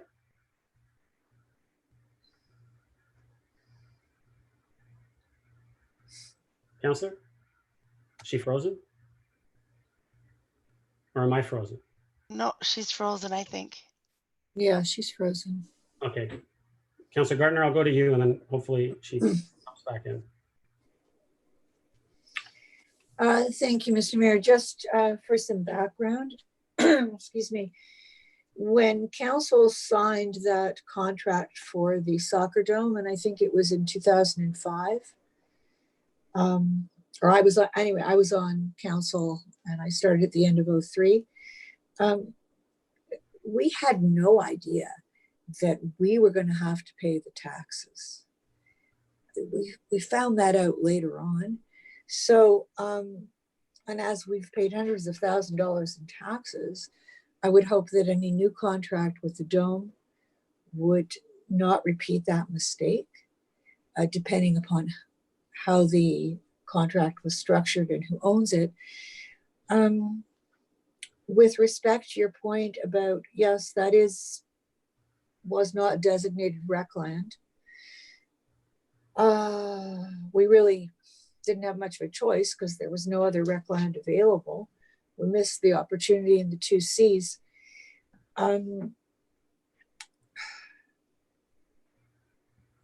You know, it would be great to have a multi-purpose facility, but only if it could also be used for the original intent, which we decided, council decided, not myself, that it would be great to have a facility with 2 diamonds side by side where they could have tournaments. It seems to me that was one of the main reasons that we decided this. So I don't know, can an indoor facility provide that? Maybe. And maybe actually it would be great because of the weather, but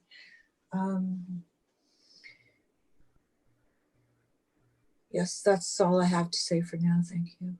Thank you, Councillor Gardner. Councillor Gilliland, I'll go back to you. You were frozen there for a sec, so. Thank you. Yes, I did. I lost connection, so I just restarted. Ms. McDougall had answered quite a bit of questions, but I did have one more, and that was, did you happen to speak with the respondent too and clarify whether or not they were able to play any house league games on this field? Ms. McDougall? Sorry, just pulling back up my report.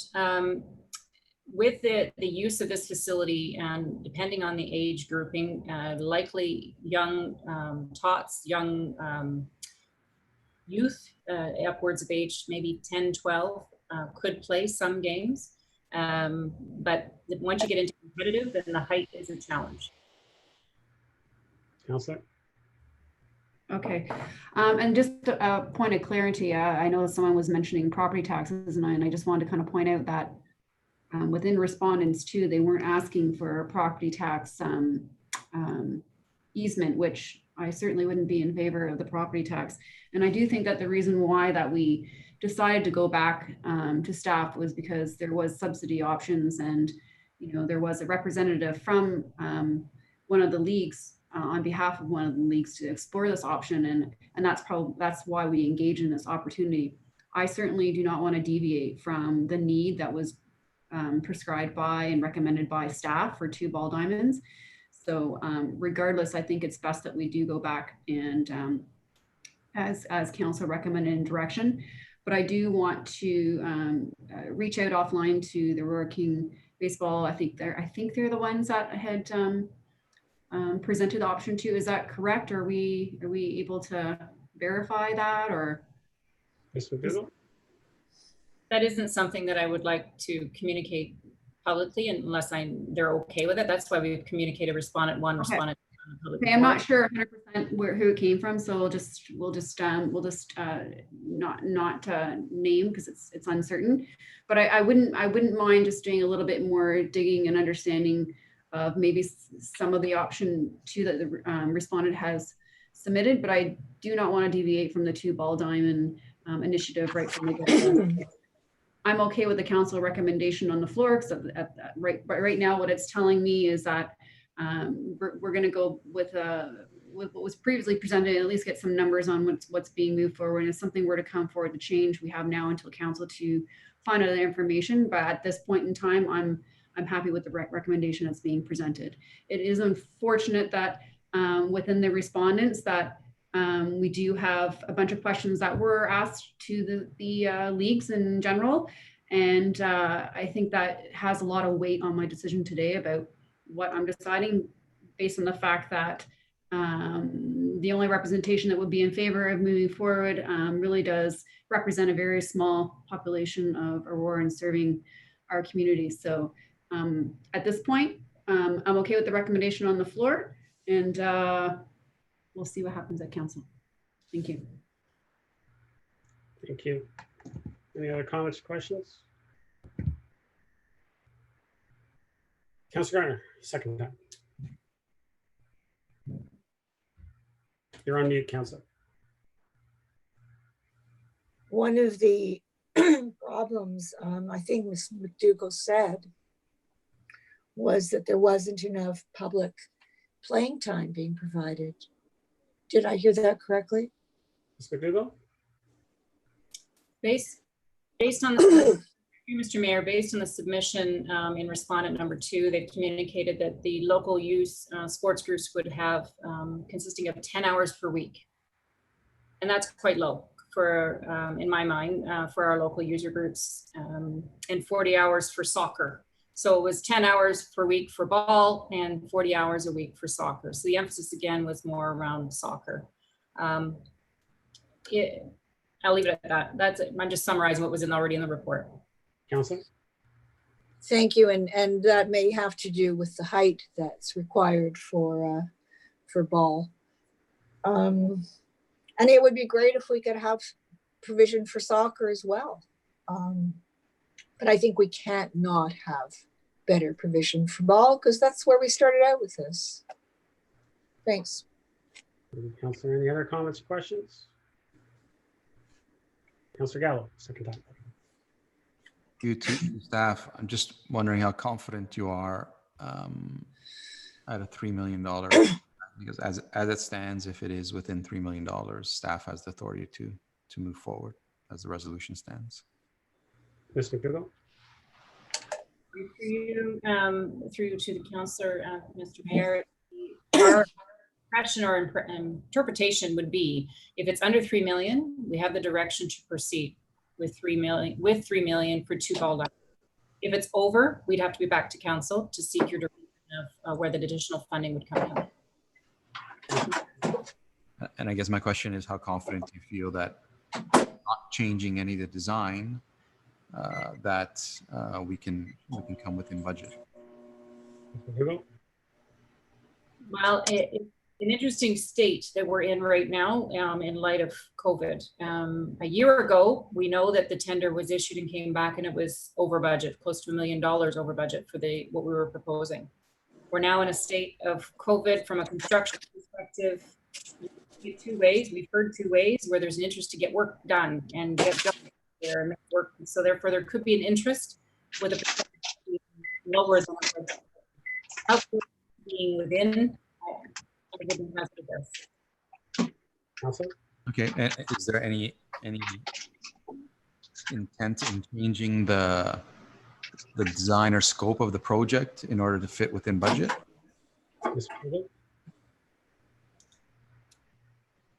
We developed the tender with some optional provisions, giving us the ability to pull out specific amenities. I would need to lean on our director of operations about how it was designed previously. And the director may have a comment to what you've just asked, is in relation to how it could be revised, on how it could be issued.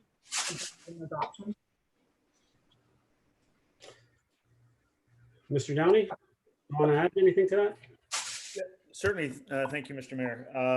Yes, the original tender, we had some provisional items within the tender identified. There was some landscaping identified, as well as the washroom structure and shelter.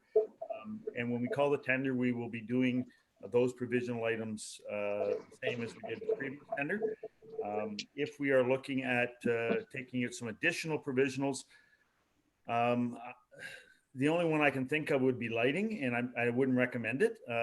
You will be more than likely have to put it in at some point, but that would be the only other item that would have a fairly significant impact on the budget. However, it also has a significant impact on the amount of play that we can put on that particular ball diamond. Councillor?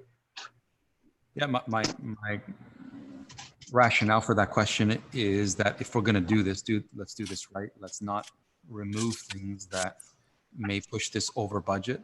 If it, I think my feelings would be to do it properly, even if it does come over budget, it comes back to council and we have that discussion. I'm not in favor of, if we're going to do that, let's do it right. Thank you, Councillor. Any other questions?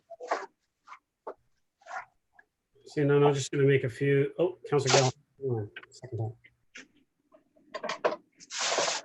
Mr. Mayor. Just a quick question to Ms. McDougall, and just reading, because this is kind of adding some weight to my decision. The question you have with the engagement with the organizations for the polling you did, you have a question here saying, would you be willing to give up one plan ball in favor of having a facility? 6 saying no, and then 1 saying yes, and then with your note with the respondents of the 10 what the representation is. And I'm just curious as to, within that question, was it realized that there is in fact a ball diamond capability inside, just not to the maximum capacity of, say, older teens or adults? Was that communicated or asked, so at least they understood that there was a function of a secondary ball diamond, but just not the same capacity? Or was it just kind of a cut and dry question of giving up one entirely? Ms. McDougall? Thank you, Mr. Mayor. The announcement that went out regarding the query or survey communicated that the potential for an indoor multi-use facility ultimately could serve a variety of sports. Therefore, ball could be played in that site, but it would, for the interpretation of and use, we weren't specific on what could not be played. However, if you're a ball player, you'll know what your limitations are based on a roof structure. So they would know what they're capable of achieving within an enclosure. If that's at all help you. We didn't get into specifics because we didn't want to steer somebody in eliminating their understanding. It's up to them to decide based on their understanding of an interior facility. Okay. I mean, I guess I'm assuming, would it be something really difficult to, considering there's not, I mean, there's 7 major organizations, would it be difficult to maybe clarify, to ask that question between now and council, just kind of give us an idea of whether or not they actually understood that? Because it seems, I mean, I think the idea is we want to maintain the baseball initiative, which I'm 100% in favor of. It's just, I want to make sure that the questions that are being asked these specific groups was acknowledged, in the sense that there was that capability. And I don't know if that would have changed their mind just based on an assumption. Would it be difficult to kind of maybe gauge that between now and council to kind of figure out how they felt on that? Ms. McDougall? Sorry, through Mr. Mayor, we could certainly elaborate and follow up with the 7 respondents. Of the 7, 1 was the Aurora King Ball Association. They would be well aware of the type of submission that we were discussing. When we circled back to AKBA on this project, they wanted to clarify their intention of the January council proposal of the indoor facility was to present as an alternative in the event that council did not approve the existing plan of 2 ball diamonds. Ultimately, 2 ball diamonds is what AKBA is after.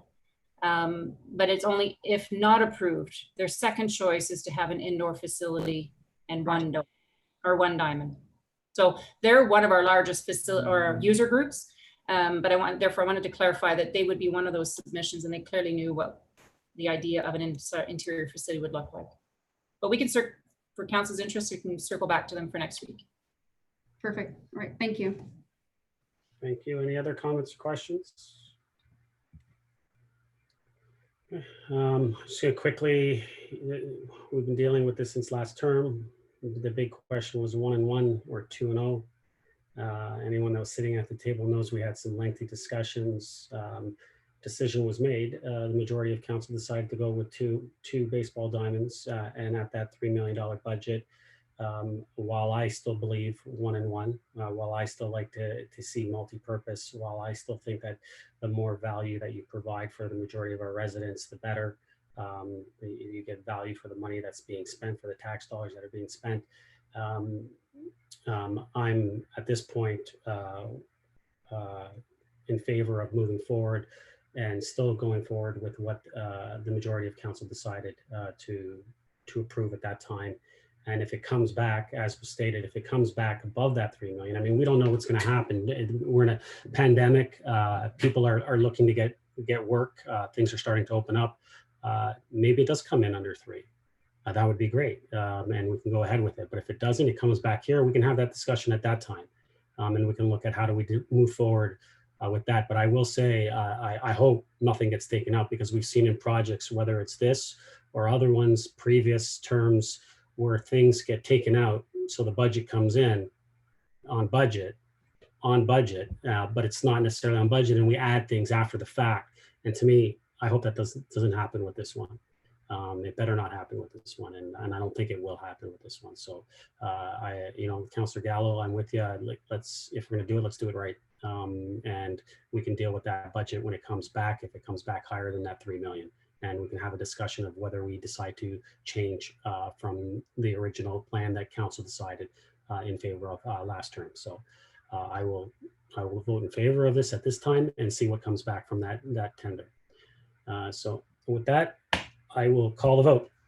All those in favor? Aye. Opposed? That carries. Mr. Clerk, should we take our health break? Absolutely. Sounds good. Okay, council, 5 minutes, or does everyone want to do the normal 10 minutes? 5? Yeah, 5? 5 is okay. 5 is good? All right, Yeah. see you back in 5. Thank you.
Mr. Mayor?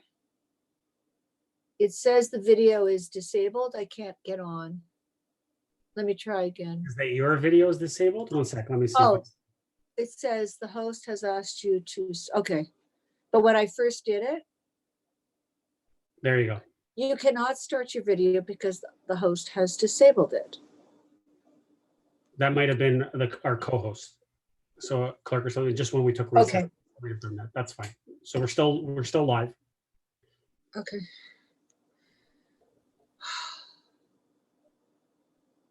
Everyone back?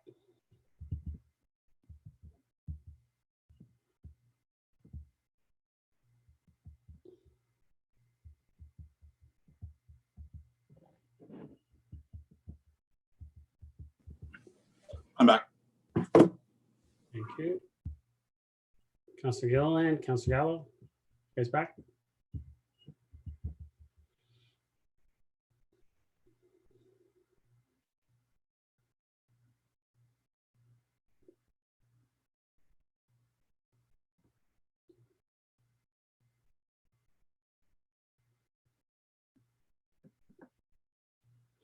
Well, we have quorum, so we'll continue.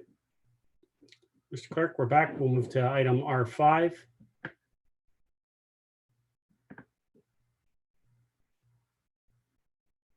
R5 is the 2020 user rate funded operations forecast update as of April 30th, 2020. Recommendation is one, that the report number FIN 20-017 be received. Two, that the town's present break-even water, wastewater, and stormwater rates be maintained for the remainder of this year. Three, that a bylaw to extend the town's break-even water, wastewater, and stormwater rates be brought to the June 23rd, 2020 council meeting for approval. Would someone like to move the recommendation? Nobody? Councillor Kim, second. Councillor Thompson. Comments or questions on this item?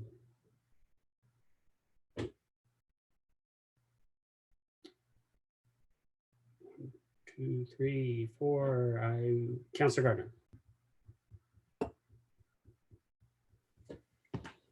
Thank you, Mr. Mayor.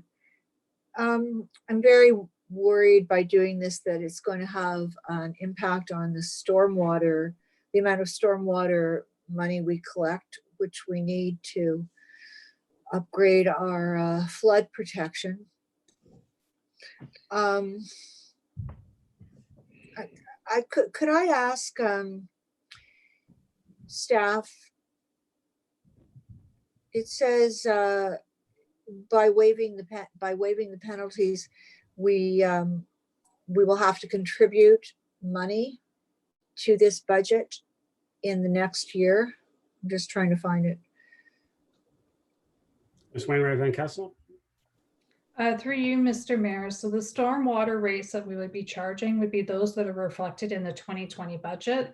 So Yes. they are not affected by the changes in the fees that the region is charging us. Oh, okay. So what we are looking at doing is we have gone through with this forecast and we've adjusted for the rates that the region is now charging us.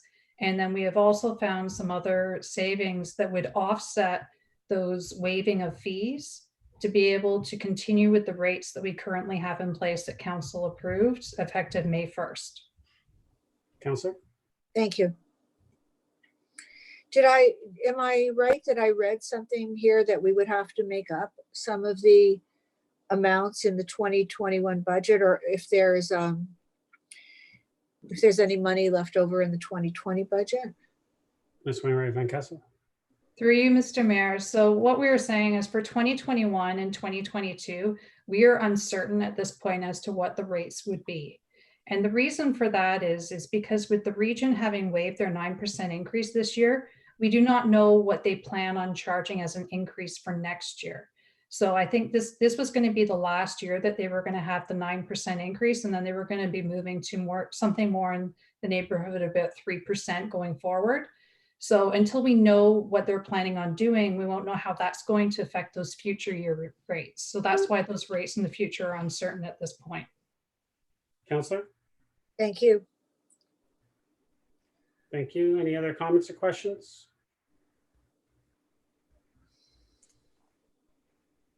I will call the vote. All those in favor? Aye. Opposed? That carries. R6. Award of tender for supply and delivery of one 2021 combination dump sander and plow truck. Recommended, 1, that report number OPS 20-010 be received. 2, that the total approved budget for capital project number 34440 be increased to 263,900, representing an increase of 23,900 to be funded from the fleet repair and replacement reserve. Would someone like to move the recommendation?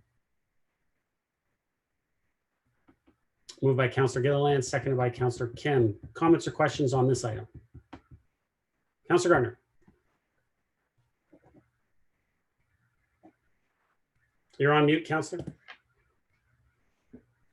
When was this tender issued and received?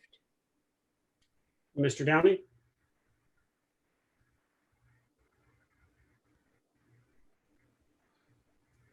Through you, Mr. Mayor, at the bottom of page 1, it was released and closed on April 9th, 2020. I apologize. Thank you. It was released on April 9th and it was closed on May 8th. Councillor? Thank you. I do see that now. Thank you.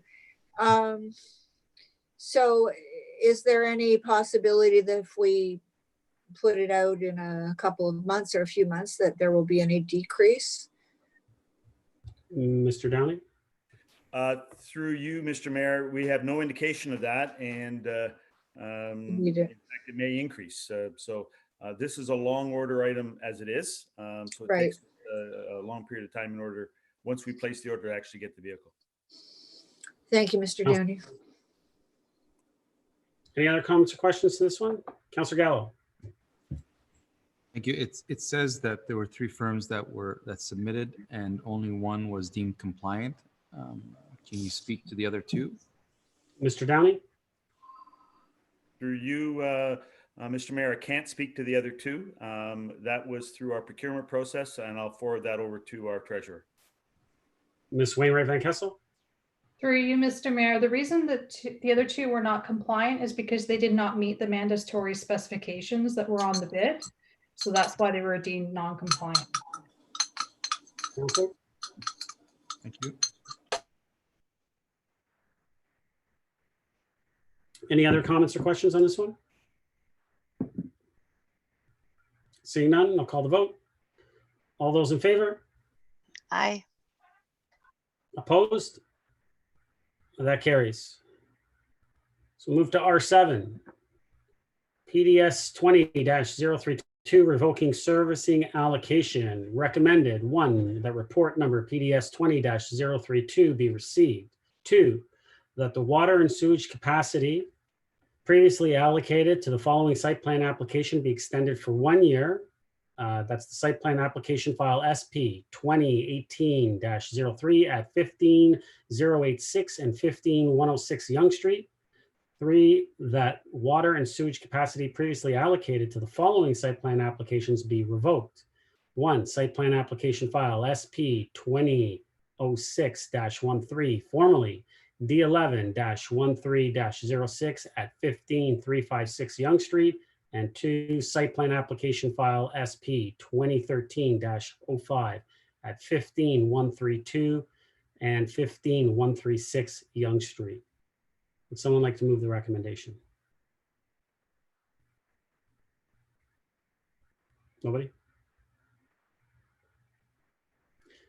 I would just, Councillor Gardner, second, Councillor Gilliland. Comments or questions on this one? Councillor Gardner. Thank you. I know that our delegate was speaking tonight about wanting to maintain some servicing capacity. I do know that they've been working very hard with the Ontario Heritage and the Heritage Committee to try and sort this out. But I don't know how this looks from that other point of view. And if they are getting close to some sort of resolution. So at the moment, I'd like to keep it open for this council meeting and general committee meeting and try and get an update on how things are going and how realistic it is that they're going to be able to come to an agreement that council could also support. So for now, I vote against taking service allocation away from that one development. Okay. Councillor Thompson? Thank you. Through to Mr. Waters. I would just like to hear his comments with regards to the delegates ask and the fact that he was saying that they plan to bring forward a planning application relatively soon, that he preferred to stay on it at least until a decision is made about that planning application. So perhaps he can weigh in and give his thoughts. Mr. Waters? Certainly, Mr. Mayor, through you. Actually, in speaking to the planner at the town who has the file, this is the first we've heard of a new application coming in for this proposal. We were not aware of it in terms of a new application being filed or that the built form was changing and the number of units were increasing. So in some ways, it represents a brand new application given the magnitude of change that is being proposed based on the delegation that we heard and the written submission as well. Councillor? Thank you. Through you to Mr. Waters again then. So would you still recommend the revoking of the service allocations for those units at this time based on what was said by the delegate, or would you be open to at least waiting until the application came before us and then a decision being made? Mr. Waters? Through you, Mr. Mayor, given that we have another public planning meeting to go to, given that we have a major revision book coming to the town on this application, may require variances, may require rezoning, not sure since I haven't seen anything. We're looking at least, a six months to a year before we may be in a position to present you a updated site plan for endorsement in principle. So there's some work to do. Councillor? And then just a final question with regards to the report. I must admit, I think this is the first time that I've seen a report in front of us revoking service allocation. We're in trouble. I guess will council see this periodically? Is it now going to be part of a new policy that every period of time it'll come before us, or how will this be handled? Mr. Waters? Through you, Mr. Mayor, I will give credit to Mr. Mayor for sort of seeding the idea of looking at servicing that's been allocated in the past. It appears that the OP policy has not been followed in terms of draft plan approvals and looking at allocation. Actually, the policy is very strict in terms of allocation, especially with regards to the site plans. The way the policy reads, it's that you have 1 year after council approves it to basically execute your site plan once allocation is given. So we will be definitely placing a stronger lens on this because of the fact that servicing is not finite, and that we are potentially at the point where we do have capacity, but if development uptakes, we may be in a shortfall situation. Councillor? So essentially, this decision is based on our policy of use it or lose it. Is that fair to say? Absolutely. Through you, Mr. Mayor, absolutely. We're just following what the official plan tells us. Thank you. Thank you. Councillor Gilliland? Thank you. Whereas to Mr. Waters, I noticed on the report, it does say at the bottom, when the newer application proceeds for approval, allocation may be granted for this property at that time. So this is something that we could revisit down the road and grant allocation. Would that be something that the developer or the builder would have to come to council and request separately after approval? Is this something that just is something automatic from planning that would come to council? How would that work? Waters? Through you, Mr. Mayor, we would bring forward for instance, in this case, for the the Sprague file, we would bring forward an updated site plan and request additional allocation be provided at that time for approval in principle. Councillor? Okay, so, and this would be something of a recommendation from planning, I gather, based on something that you feel is good to go, like planning. That would be the way. Waters? That is correct, yes. Just want to make sure I'm clear, understanding the process on everything. I guess, I mean, I kind of feel like they can always come back. We do have that shortage, but on the flip side, as Councillor Gartner said, they've been working really hard with staff to try and update their plan, change, work with the historical society, work with heritage, and there is a really long process in trying to make all these changes, and it would be really sad to kind of see all this hard work that they've been trying to do to accommodate everybody to say guarantee you allocation at this point. And I don't know, I just feel like if within that 1 year, would it be fair to say, Mr. Waters, that within that 1 year, we should have a pretty good indication at that time, maybe to revisit the revoking if it hasn't really come to fruition? Mr. Waters? Thank you. Through you, Mr. Mayor. We'll come back to you in about a year with the same report and any site plans that have received approval but have not been executed. We will come back and recommend their revoking. So we may be back at the table a year from now with the same file asking for the 5 units to be revoked. Councillor? Thank you.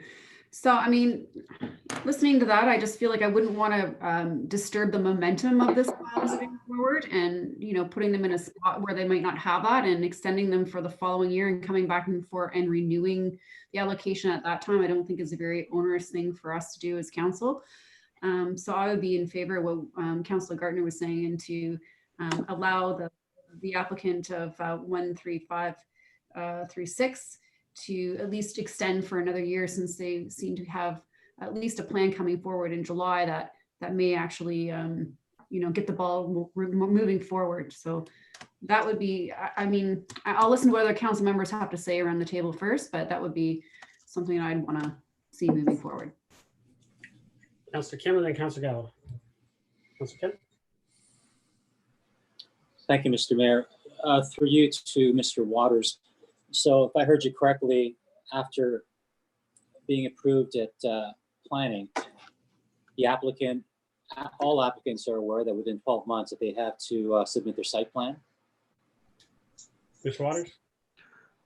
Through you, Mr. Mayor, it's actually executing a site plan in accordance with the OP policy. Okay.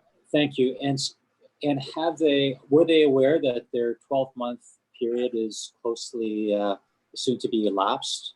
And were they given any advance warning that this time frame is coming short?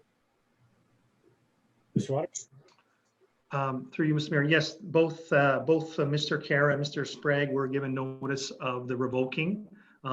There's nothing in the OP that specifies a timeline for giving notice, but we did give them notice prior to this report coming forward to GC.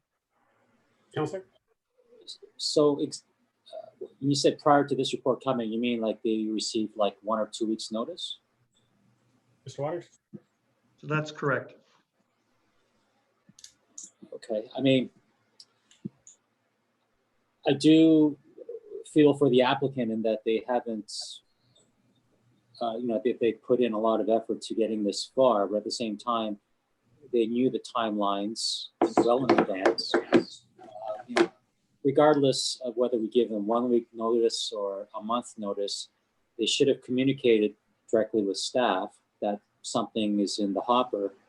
And to hear from you, Mr. Waters, that staff has not had any contact with the applicant, but they just chose to come directly to GC and come to council and notify us that there's a site plan coming.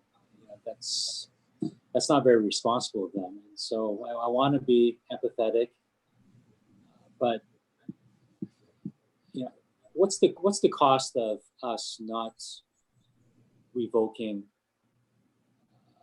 their allocation. Is there an opportunity cost on another applicant that's ready to go? Mr. Waters?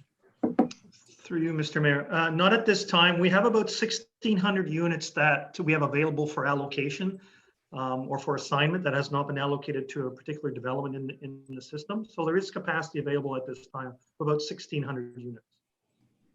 Councillor? Thank you. You know, for me, I would trust Mr. Waters and our planning team in terms of their interpretation of their relationship with our applicants. And given that there's nothing urgent at this time, you know, I'd be willing to give the applicant a little bit more time to correspond with staff and have staff make the decision after that correspondence to see whether this is going to be a real action plan or whether it's just simply delay tactics. So, you know, I'd be inclined to not revoke for the first applicant for 15356, but give them a timeline, say 1 month, to satisfy staff. So, and I'd like to put an amendment and say not to revoke for 30 days to give staff time to have formal correspondence with them and have staff decide afterward. So, Councillor, I'm going to have to stay consistent, and that would be contrary to what's there. So we would have to just defeat that. If you didn't want that, we would just defeat that. Yes. Right. Thank you. Councillor Gallo. Thank you. And just along the same lines, I agree with Councillor Kim. I think I like what we're doing, and I think it's appropriate what we're doing. Use it or lose it, and I have no problem with that. And I think we should have been doing that all along. However, we haven't followed that, and because of that, I don't know if there's any legal ramifications, but when you're consistent in one way and all of a sudden you come down without a lot of notice, it just doesn't feel right to me. However, if we were not aware of the second applicant moving forward until tonight, I also have an issue with that. They should have certainly contacted staff once they knew this was on the agenda and explained to them exactly what they said to us. That would have been completely appropriate, and perhaps the resolution would have been different from staff. Having said that, I'm supportive of giving them some more time. I think that's appropriate considering we haven't really been engaging in this process with anyone up to now. So if there's a change to the second item, the third item, I would be supportive of that. And then on a go-forward basis, we follow what the OP says. Thank you. Councillor Thompson, second time. Sorry. Through you to Mr. Waters. Mr. Waters, would it be possible for you to provide council with an update between now and council next week with regards to the status of this application? Mr. Waters? Through you, Mr. Mayor, we can have some further discussions with the consultant in terms of when they plan to come in with an application. Again, you may want to give them more than 30 days, given the fact that, you know, they may need to look at a revised application. So 30 days may not be sufficient enough for them to come into the town. They may need to do another pre-con as well, given the fact that it is changing. So I would ask, if you are going to make amendments, you would give us 30 days. Sorry, 60 days, excuse me, 60 days. Councillor? Thank you. I mean, my preference for this evening, since it is GC, is to support our policy. But, you know, I would like to get staff to report back to council with regards to the information presented tonight and some additional facts around when and if we might see that application. And based on that information that's going to be given to us next week, you know, then I may support allowing that allocation to stand. But for tonight, I'll support the policy. Councillor Gardner, second time. Thank you, Mr. Mayor. And as you know from my time on council, I'm very tough on developers with respect to taking care of the community and the environment. This application is a little different in that, first of all, it's been very complicated because I believe they need an easement over the Hillary House land. And I think they also need some permissions from Ontario Heritage Trust. But further to that, it's a prominent property. It's on Yonge Street. It's beside Hillary House. And I think the Heritage House that fronts Yonge Street is kind of falling apart. And it's a little bit like Howard Johnson's, because we want this property to look good and to be good for the community. And they have been working at it for a long time. The last application came in 2017. It was so unacceptable because it was very dense and high. And I don't know if 35 units would be acceptable either, because originally 6 units were allowed. But we just don't want this property to sit vacant and just keep sitting vacant. So if there is a way we can work with them, I would appreciate that. But I don't know how far along they've gotten with the AHS or the OHT. So I tried to get an update before the meeting. I wasn't successful. So I will try I'm sure I'll have one for next week. If it seems to be that there's some sort of progress with those 2 groups, really like to get something done with this property. On the other hand, or not on the other hand, but I think we have to recognize, and we had a report, I don't know, a couple of months ago, we are, or probably all of us are in certain municipalities in trouble because we have more development capacity than we have sewage capacity. And that's been really delayed. It's been delayed years. So, you know, we're in a tough spot too. So I think we do have to get tough. But I would like with this property to see if we can give them some leeway. But I think that's dependent on how their planning is so far with that easement over the Hillary House property, etc. So hopefully there'll be more on the table about that next week. Thank you, Councillor.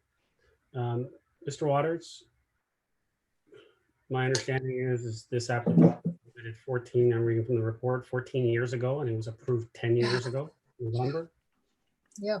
Correct.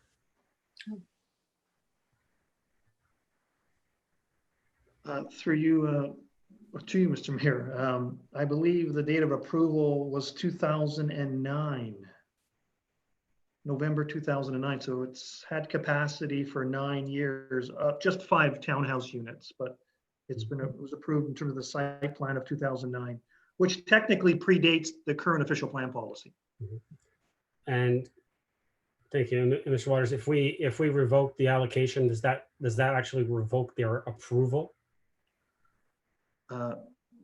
Mr. Mayor, no, absolutely not. No development rights are being withdrawn at this point.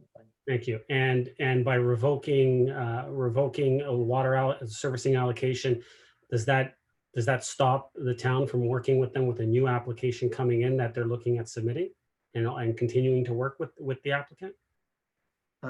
Mr. Mayor, no, it does not. Absolutely not. And through proper process, once they do apply and once they get to a site plan, that's when we would give allocation for a new servicing allocation for that new proposal? That's correct, Mr. Mayor. Development? Correct. That's correct. And our understanding from what we've heard tonight is that the new proposal that's coming is for much more units than what was originally allocated within the servicing, which would require us to grant more servicing allocation anyway. So realistically, by revoking this, is there any issue as far as moving forward through an application process? Absolutely not, Mr. Mayor. Thank you. So with that, I mean, I think that, you know what, there was a process. wasn't, you know what, it was one of those things that wasn't being kind of, it wasn't seen, it wasn't being upheld. And at the time, we see it. I think we always talk about how process is important. So we need to follow our process, especially when it comes to planning. This doesn't stop us from working with them. We know it's going to come in at a higher level of units. They're going to need new servicing allocation for it. So let's follow our process, revoke the servicing allocation that's been provided for 5 units. It's been sitting there for 9 years. Let's do the right thing. Let's follow our process. Councillor Kim, second time. Thank you. You know, that does change everything. If they're certainly, excuse me, if they're certainly going to come in asking for a higher allocation and things have changed that much in their plan, then you might as well ask them to come in with a different application and revoke now. I think that's an easy decision to make, given that through you, Mr. Mayor, to Mr. Waters, given the existing capacity that we have, if they were to come in 6 to 12 months later, is there any danger in us not having capacity to accept them at that time? Mr. Waters? Through you, Mr. Mayor, no, there should be sufficient capacity if they're at the point where they can report. We can report to council with an allocation recommendation within, say, 6 months to a year. There'll be more than sufficient capacity available. Okay, great. Thank you. If that's the case, then we're not really holding them up. Let's just follow the process that we have, and I'm willing to support the staff recommendation. Thank you. Any other comments or questions? Councillor Gilliland, second time. Thank you, through you, Mr. Mayor. Is there any deterrent for the developer by revoking the service allocation now that would kind of hinder them from moving forward? Mr. Waters? Through you, Mr. Mayor, there should not be any hindrance at all in terms of removing 5 units. Councillor? Okay. I mean, listening to the comments back and forth, and there is no sense of urgency. I know Councillor Kim had asked that question after I spoke about, is there another planning application coming in that's going to be taking a little bit more priority, that we're competing with this space within this short time frame, and it doesn't seem to be a sense of urgency in that sense.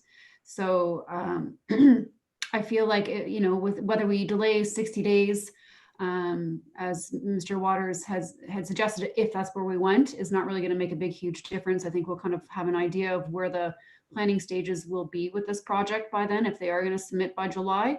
And, you know, going forward, at least they'll kind of understand the position that we are in as a town. And if they're really serious about moving this forward, then things in the ball will roll fast, and they'll get their allocation. So having heard this new information, I think it's okay to move forward as recommended. Thank you, Councillor. Anybody else? Councillor Gallo, if you want to speak a second time, or Councillor Humphreys. No, good. I just want to make one comment, because we always ask, and it was brought to my attention, we always ask applicants, the development community, to come to our town and follow our official plan. And I think that we should do the same. So I'll call the vote. All those in favor? Opposed? Aye. That carries.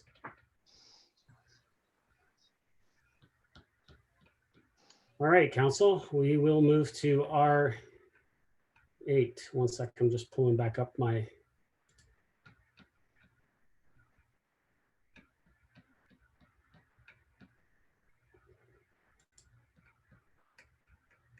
This is what happens when you have too many screens.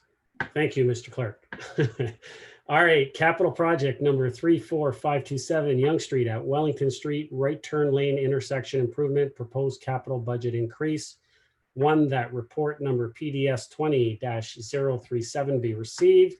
2, that the total approved budget for capital project number 34527 be increased by 75,000 to 94,100, representing an increase of 19,100 to be funded from the roads repair and replacement reserve. Would someone like to move the recommendation? Councillor Gilliland, second. Seconder? Councillor Kim. Comments or questions on this item? Seeing Councillor Gardner. Mr. Mayor, do we have any idea what the capital budget is going to be for actually doing the work, actually having the land and doing the work? Who wants to answer? Ms. Wainwright Van Kessel, did you want to answer that? Or Mr. Downey? Actually, I think it's me. Oh, Mr. Waters, sorry. No, at this time, we do not have an estimate for land. What this work will do, what this project will do, will design the envelope that's required for the property, either to be purchased or to be expropriated. So we need to know what that amount or what the actual area is that we have to identify for acquisition. So that's what this design exercise will tell us, and what additional costs are required for construction as well. Councillor? Thank you. I did miss some council meetings last year. I may have missed this one as well, discussing this. To me, the problem area are the left turn lanes and not the right turn lane. So is there any chance with the land acquisition that we could do something to provide a left turn lane? Councillor, I mean, there is a section in there that speaks to what the region's looking at doing. They have a draft proposal. They're working on it. They are looking at providing a left turn lane in both directions. They're in the process. It's in a very preliminary draft stage. They haven't. It's not ready yet to be even released to council. I've kind of taken a quick peek. Once they do provide those drawings to me, I will provide it to each and every one of you, and then it will go out to the public at that point as far as what they're proposing. But they are working on it, and part of the plan also encompasses having this right turn lane as part of the whole project. Thank you. Second. Councillor? Good? Okay. That's good. Thank you. Okay. Councillor Gilliland. Hi. Thank you, through you, Mr. Mayor. Just want to confirm that 50% will be recovered by the region in this project. Mr. Waters? Mr. Waters? Mr. Mayor, that is correct. That is for all costs associated with this project, including property, construction, and design. Councillor? Great, that's really good to hear. And I do appreciate that the region is putting together a plan to do some left-hand turning lanes, and we're finally addressing some of the issues down in our Yonge and Wellington intersection, which is in dire need of some improved traffic flow. And I really do believe that this right-hand turning lane is definitely a huge step moving forward and trying to alleviate some of that bottlenecking, and I'm happy to move this forward. Thank you, Councillor. Any other comments or questions on this? I'll just say from a regional perspective, this was a high priority on the list. As soon as I walked through the door, I sat down with the commissioner, and he said, from a transportation standpoint, what's important? And I said obviously the interchange at St. John's and 404, and I said in our Yonge and Wellington intersection. We've been working on this, and I think we're gonna make good on this, and we're actually gonna finally make some movement on our Yonge and Wellington intersection from a regional perspective. So I'll call the vote. All those in favor? Opposed? Aye. That carries. Next up, I'm still trying to scroll, Mr. Clerk, if you want to throw it up there, that would help me out.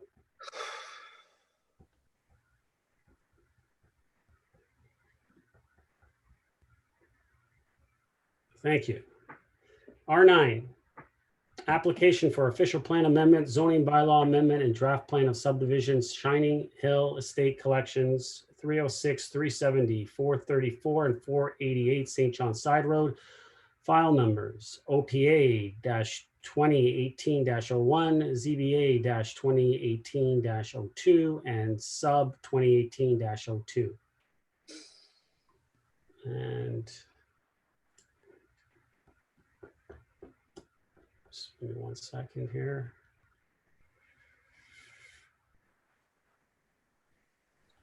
One, that report number PDS 20-045 be received. Two, that the official plan amendment application OPA 2018-01 Shining Hills Collections Inc. be endorsed in principle.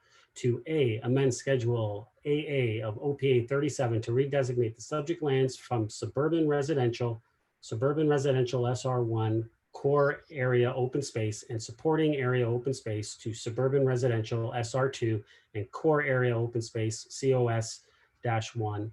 B, amend section 2.0 of OPA 37 to add the following new section 2.5, suburban residential SR2, and the following policy: suburban residential permits fully serviced single detached lots with frontages generally greater than 15 meters in areas generally greater than 460 square meters, accessory uses and home occupations which are accessory to the residential use and compatible with the residential character may also be permitted. Neighborhood-oriented community services such as schools and parks shall also be permitted.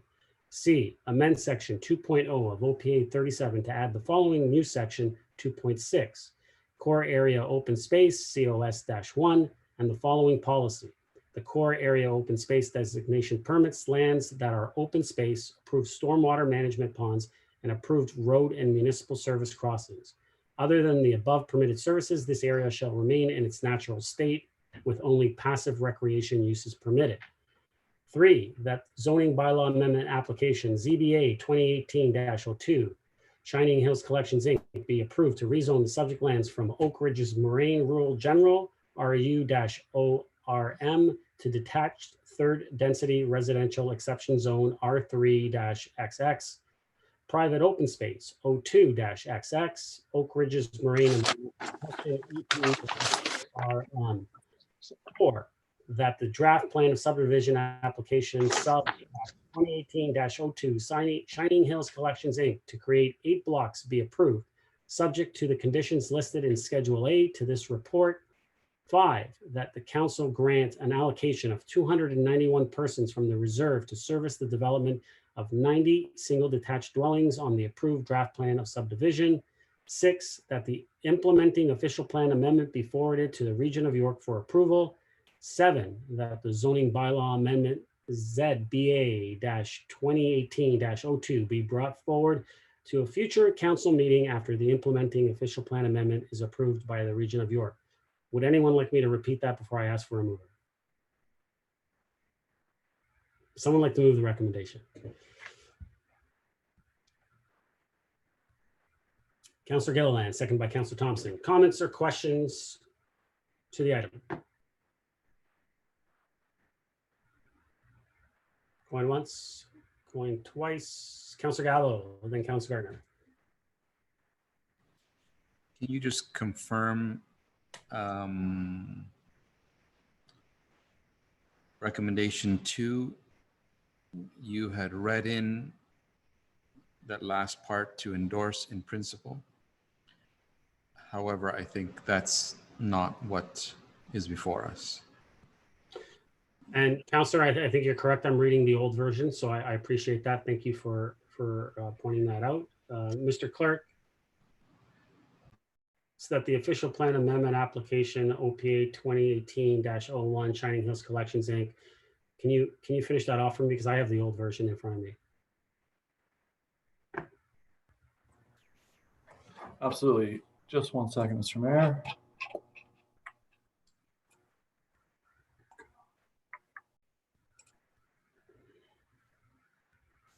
Oh, Councillor, I'll read it. The official plan amendment application OPA 2018-01 Shining Hills Collections be approved, and then 2A, B, and C.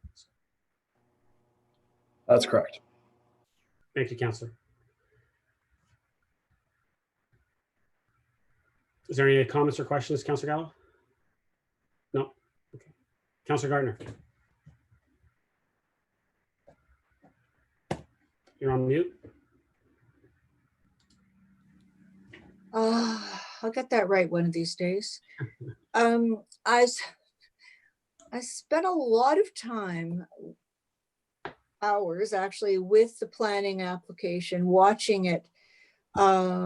It came to public planning about a year ago. I think Councillor Gallo was absent at that meeting. And it was finally decided that it wouldn't go to a public planning meeting. It would go to a general committee meeting.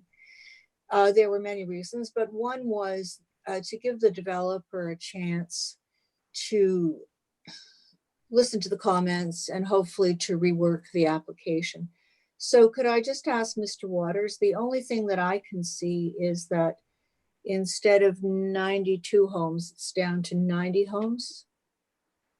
Mr. Waters, could you maybe confirm on what changes have been made since public planning to now? Thank you, Mr. Mayor. Certainly, yes. If you go to the report, page 11 of 20, at the bottom of page 11, you'll see a number of bullet points, and you'll see how the application was revised based on the input received from public planning and also from the circulation of the applications. And the councilor is quite correct that from a density point of view, it's only reduced by two lots.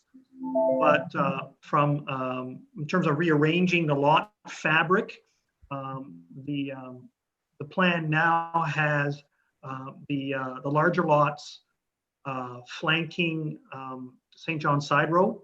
Those lots are anywhere from 60 to 65 feet frontages, and then the smaller lots, relatively speaking, are contained more into the interior and towards the valley. Councillor?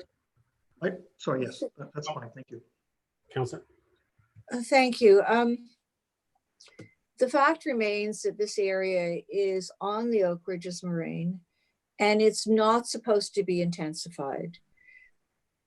To the contrary, actually, it's supposed to have larger lots to have less impact on the site. And this is really underlined by the fact that the zoning is supposed to be compatible with the existing zoning across the road.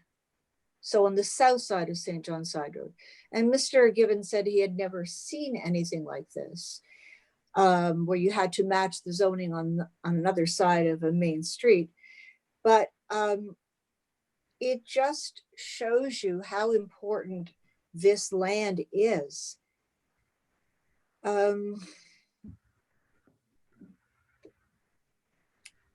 The developer has given many ways that he will try and protect the sensitivity of the area. But really the only way to do that is to follow the permissions that are in place in the estate residential and SR. And with the estate residential, that's 2 lots per acre, and the SR is 79-foot frontage. So what's being proposed, even with the changes, do not accomplish the protection that is in our OP and our zoning bylaw. And as you said, Mr. Mayor, and I agreed with you and changed my vote on a previous item, we have to listen to what our OP is trying to tell us. A lot of work goes into the official plans and a lot of research, and what was established through our current OP is what would be the appropriate kind of building to put on this lot to protect this very sensitive land. There was a misunderstanding at the last public planning meeting, and it's my fault. It's not only that we have to protect the land that is built on, but we have to protect the adjoining environmental features. And there are 2 very sensitive and important environmental features on this land. And the adjoining subdivision, with the density that it wants to create, is not protecting this land at all. How much time do I have left, please? Mr. Clerk? 3 Mr. Mayor, 6.5 minutes. I get to speak for 10 minutes on this? General Committee. I don't really know what I can say to convince council that this is a very inappropriate development for this land. It is really unheard of that you would have to match what exists across a main street like this. It's very unusual to have two very important environmental function areas on one property, and with our OP saying, yeah, you've not only got to protect them, you have to give extra protection through your, I'm sorry, I don't have it right here, and I'll find it when I get to speak again, but it's a core area, and then there's this extra area that protects the core area. We don't see that very often. So I don't know if anybody, I'm very familiar with this now because I've just looked at it so recently, but sending it to GC, the lot sizes, though, they've been changed closer to St. John's Side Road, but then they've been made smaller back towards the environmental function area. If what I understand from Mr. Waters is true. And, you know, 92 lots, 90 lots, it kind of ends up with the same intensity. I mean, what are we doing here? Are we trying to protect the environment, or are we trying to help developers not protect the environment? And the things that Mr. Given did say they were going to do, yeah, they'll help a bit. But the only way to protect this land is to do what our OP and current zoning says. Thank you, Councillor. Any other comments or questions on this one? Councillor Gallo. Through you to Mr. Waters, can you please confirm whether we've had any public input based on anyone who spoke at the public planning, or if any notices have been gone out prior to this meeting? Mr. Waters? Through Mr. Mayor, we would have notified those interested parties that had requested notification following the public planning meeting last year as to the report coming forward to GC. Councillor? And has any public corresponded with us? Mr. Waters? Through you, Mr. Mayor, not that I'm aware of, sir. But you would know if they would have. Mr. Waters? That is correct, sir. Thank you. Thank you. Councillor Gillen?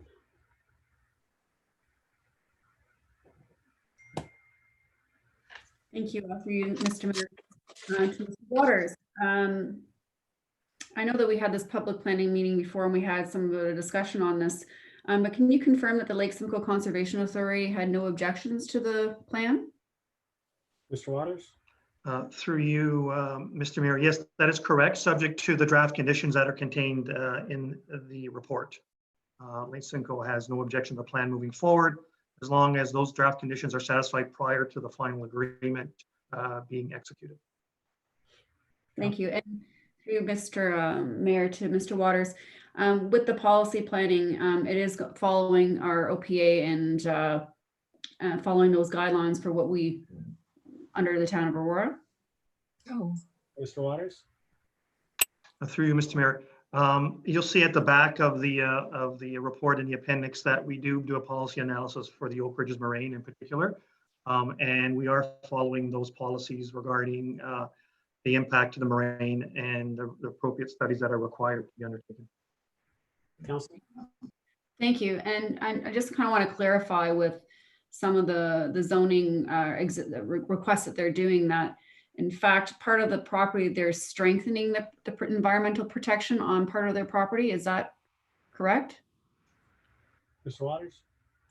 Through you, Mr. Mayor, there is a landform feature that's on the property. That's identified as an open space block and is being protected with a vegetation zone around it as well.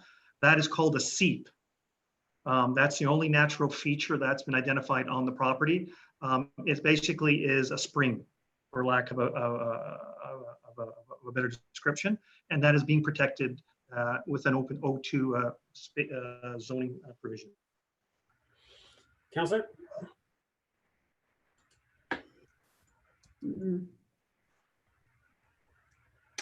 Okay, and as far as the not the service allocation, but I noticed that they had with their stormwater management, they were moving that to closer to, I guess, the east side of the property. Is that correct? Waters? Through you, Mr. Mayor, that is correct. Through the additional work that was done subsequent to public planning, comments came back from the Conservation Authority requesting that the stormwater management pond, which is actually it's not a pond per se, but it's they're storing the water underground. It needs to be larger to accommodate the runoff from the development. Councillor? Perfect. All right, thank you. Councillor Kim?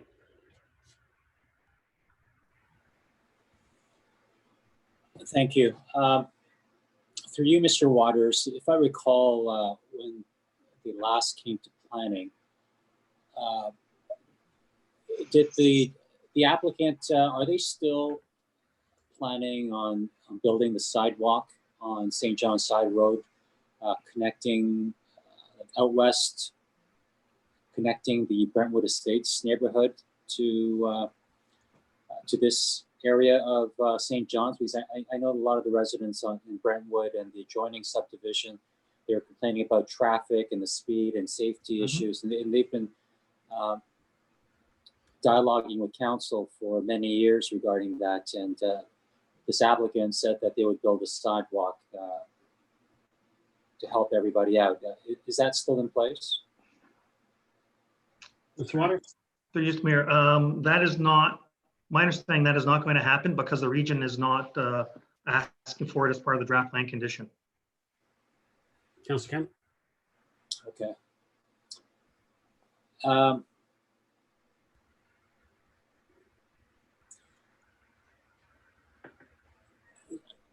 It's, I understand the argument about the environment. This area is already designated as suburban residential, and what we're doing is changing the frontage, allowing from 79 to 49 feet. And we always talk about the cost of housing. The cost of housing is going up, and a large part of that is due to delay in applications going through. And I know that's arguable, but from a simple demand supply perspective, if there is insufficient supply, then the cost pressures will rise. Right here, all we're doing here is allowing for higher density in this area. No one's complaining from an estate's value perspective. The market, they came and said last year that the market, even pre-COVID, that the market doesn't support, 1.8, $2.5, $3 million homes for a 79-foot frontage. So this is going to stay in an SR1 designation and have no development. So at this stage, based on the information I know and I have, I'm happy to move it to GC. And Mr. Waters, can you repeat that again in terms of what the region said about the sidewalk? Mr. Waters? Through you, Mr. Mayor, I don't. The sidewalk is not required in accordance with the draft plan conditions issued by the region. So they're not looking at having a sidewalk installed. In fact, any widening of St. John's is not even in their 10-year capital plan. No, but it's not in the interest of the region, and they don't want to do that because their traffic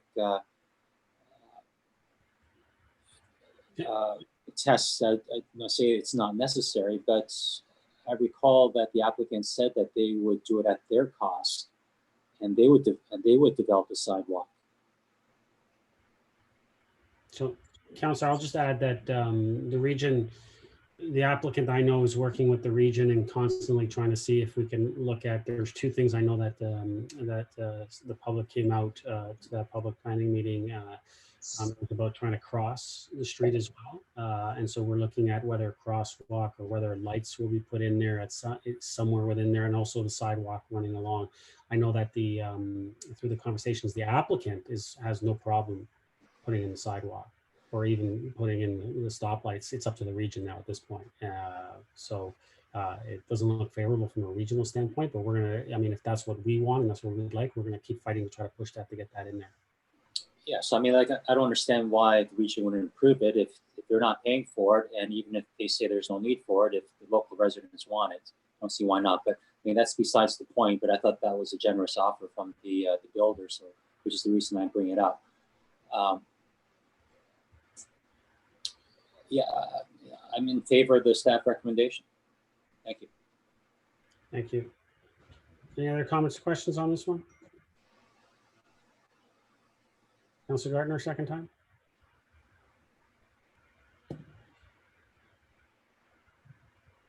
You're on mute, Councillor. I know everybody's very busy, but if you have a chance to look at the public planning meeting, I believe it was June 26th from last year. Two things were said by staff at that meeting. One was that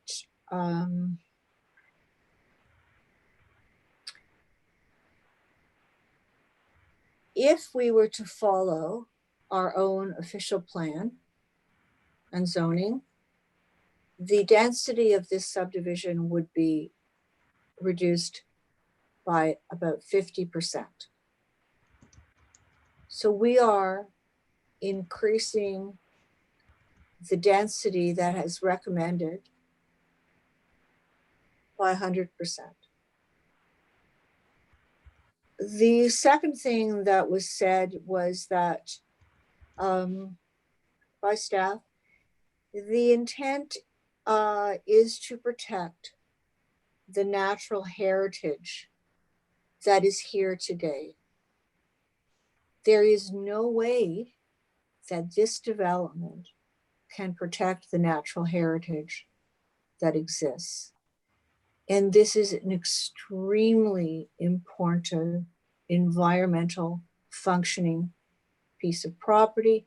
In fact, it extends, the north part of this extends into Newmarket and is part of the regional Greenland system. They won't even give it to the town to take care of because it's part of the regional system. It's that important. So, you know, I don't really know what we're doing.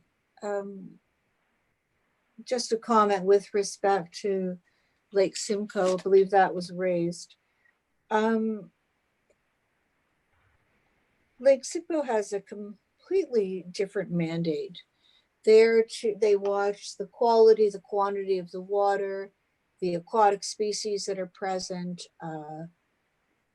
flooding potential, flooding protection. They are not, this is not their thing here. Yeah, they're okay with it because it is okay, especially if we do a water balance report and a study on the quality of the water. If we approve this subdivision, I mean, I think I'm just going to give up trying to protect the environment. This is a test case. This is the importance of this, the relevance of this to environmental protection is so great. And I can't seem to make people understand that. It is very disappointing, especially, Mr. Mayor, with what you said about respecting ROP. And I agreed with you on the last issue.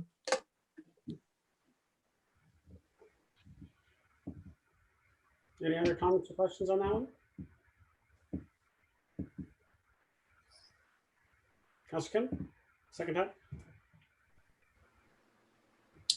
Thank you, Mr. Mayor. I admire Councillor Gardner's advocating for the environment, and I believe that we all, I think we are all environmentalists at heart. I do my best, to have a healthy environment and to have a sustainable environment. But we quite often, when it comes to planning issues or when it comes to other items that come to council, we talk about the environmental issues, and we talk about affordable housing. And it's a delicate balance because, in some areas of town, I'm all for, 8, 9-story buildings because you have more affordable housing because there's more denser units. And here we have the builder can build 75-foot frontage estate-size homes. And if you recall what happened in the Elora developments on the south side of town on just north of Yonge and Bloomington, they had, I'm not sure how many units, 30 estate-size houses that were about 90 foot in width and frontage. It took them about 9 to 11 years to finish building that development because they overpriced based on the market at the time or what they hoped that the market would be. And it took them that long, 10 some odd years to finish that development. I remember last term, we had a couple of homeowners there complaining that development's still going on. And I would submit that the same thing possibly could happen here when you have these 79-foot frontages or 80-foot frontages. They price it at 2, 2.5, 3 million, and it's an ongoing development for 10, 12 years. This doesn't, having, 40, 50 homes doesn't really help the supply-demand equation when it comes to affordable housing. But when you can build double the density and more affordable housing, that can certainly, change that equation. I'm oversimplifying it, but the underlying facts remain in terms of, the delicate balance between environment and affordable housing. And, those are the decisions that we make. Thank you. Any other comments or questions on this one? Call the vote. All those in favor? All those opposed? That carries.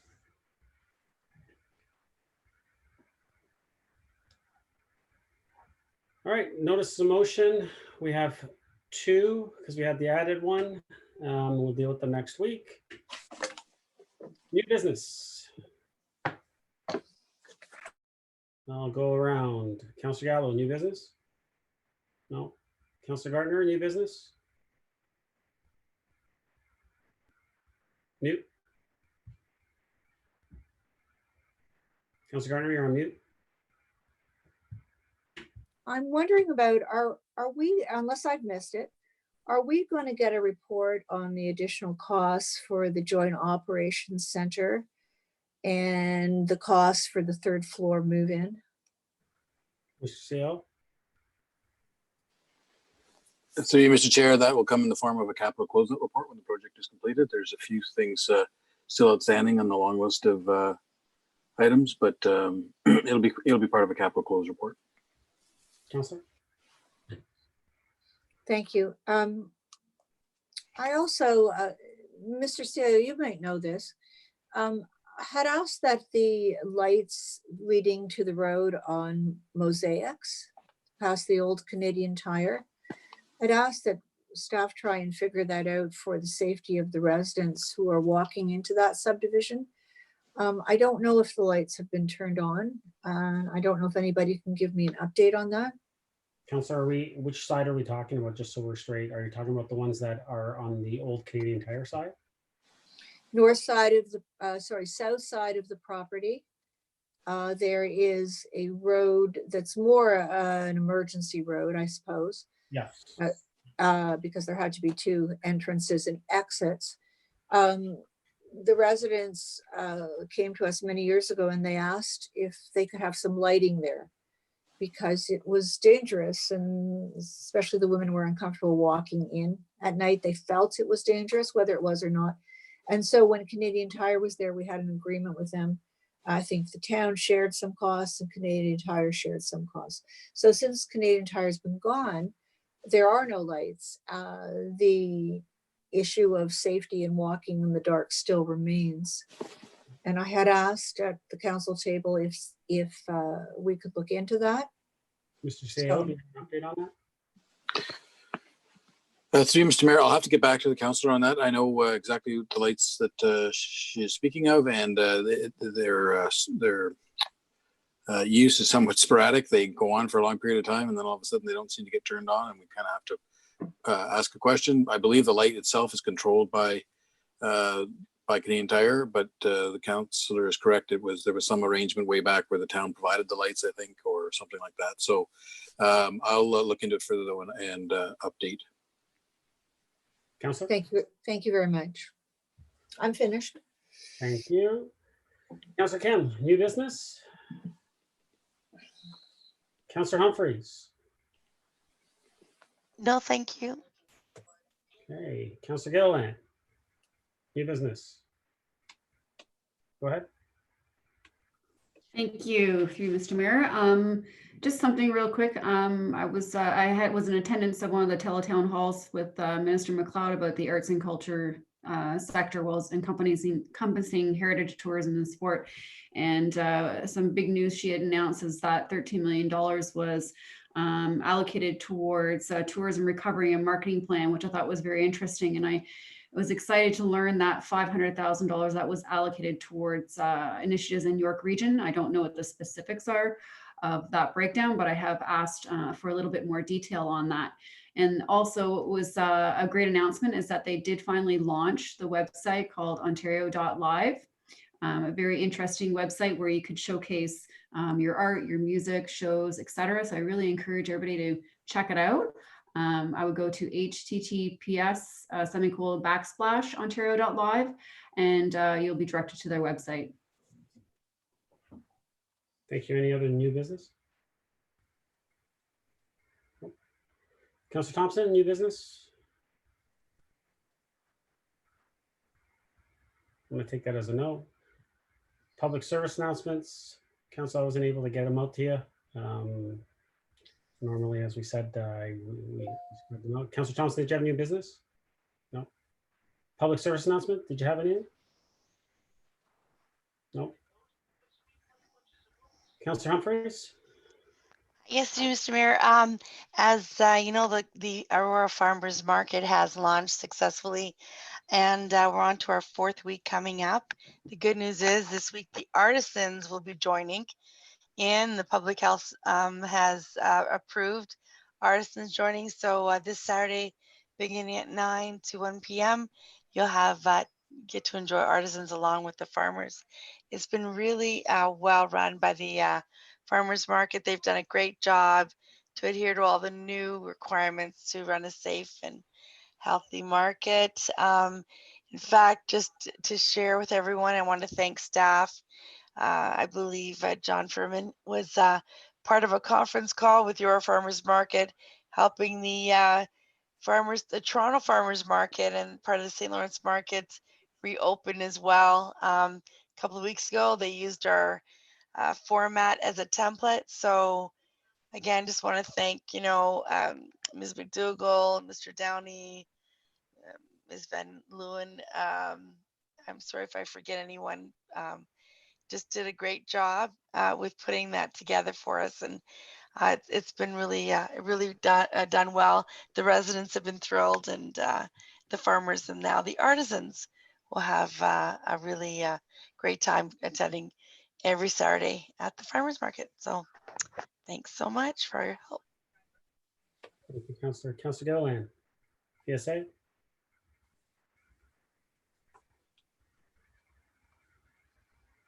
No. Councillor Kim, PSA? Yes, I just wanted to say congratulations to our longtime resident, Tom Connors, also our resident chair of our Aurora Public Library Board. And he was recently, in fact, yesterday, was the recipient of the Citizen of the Year Awards. And I just want to congratulate Tom.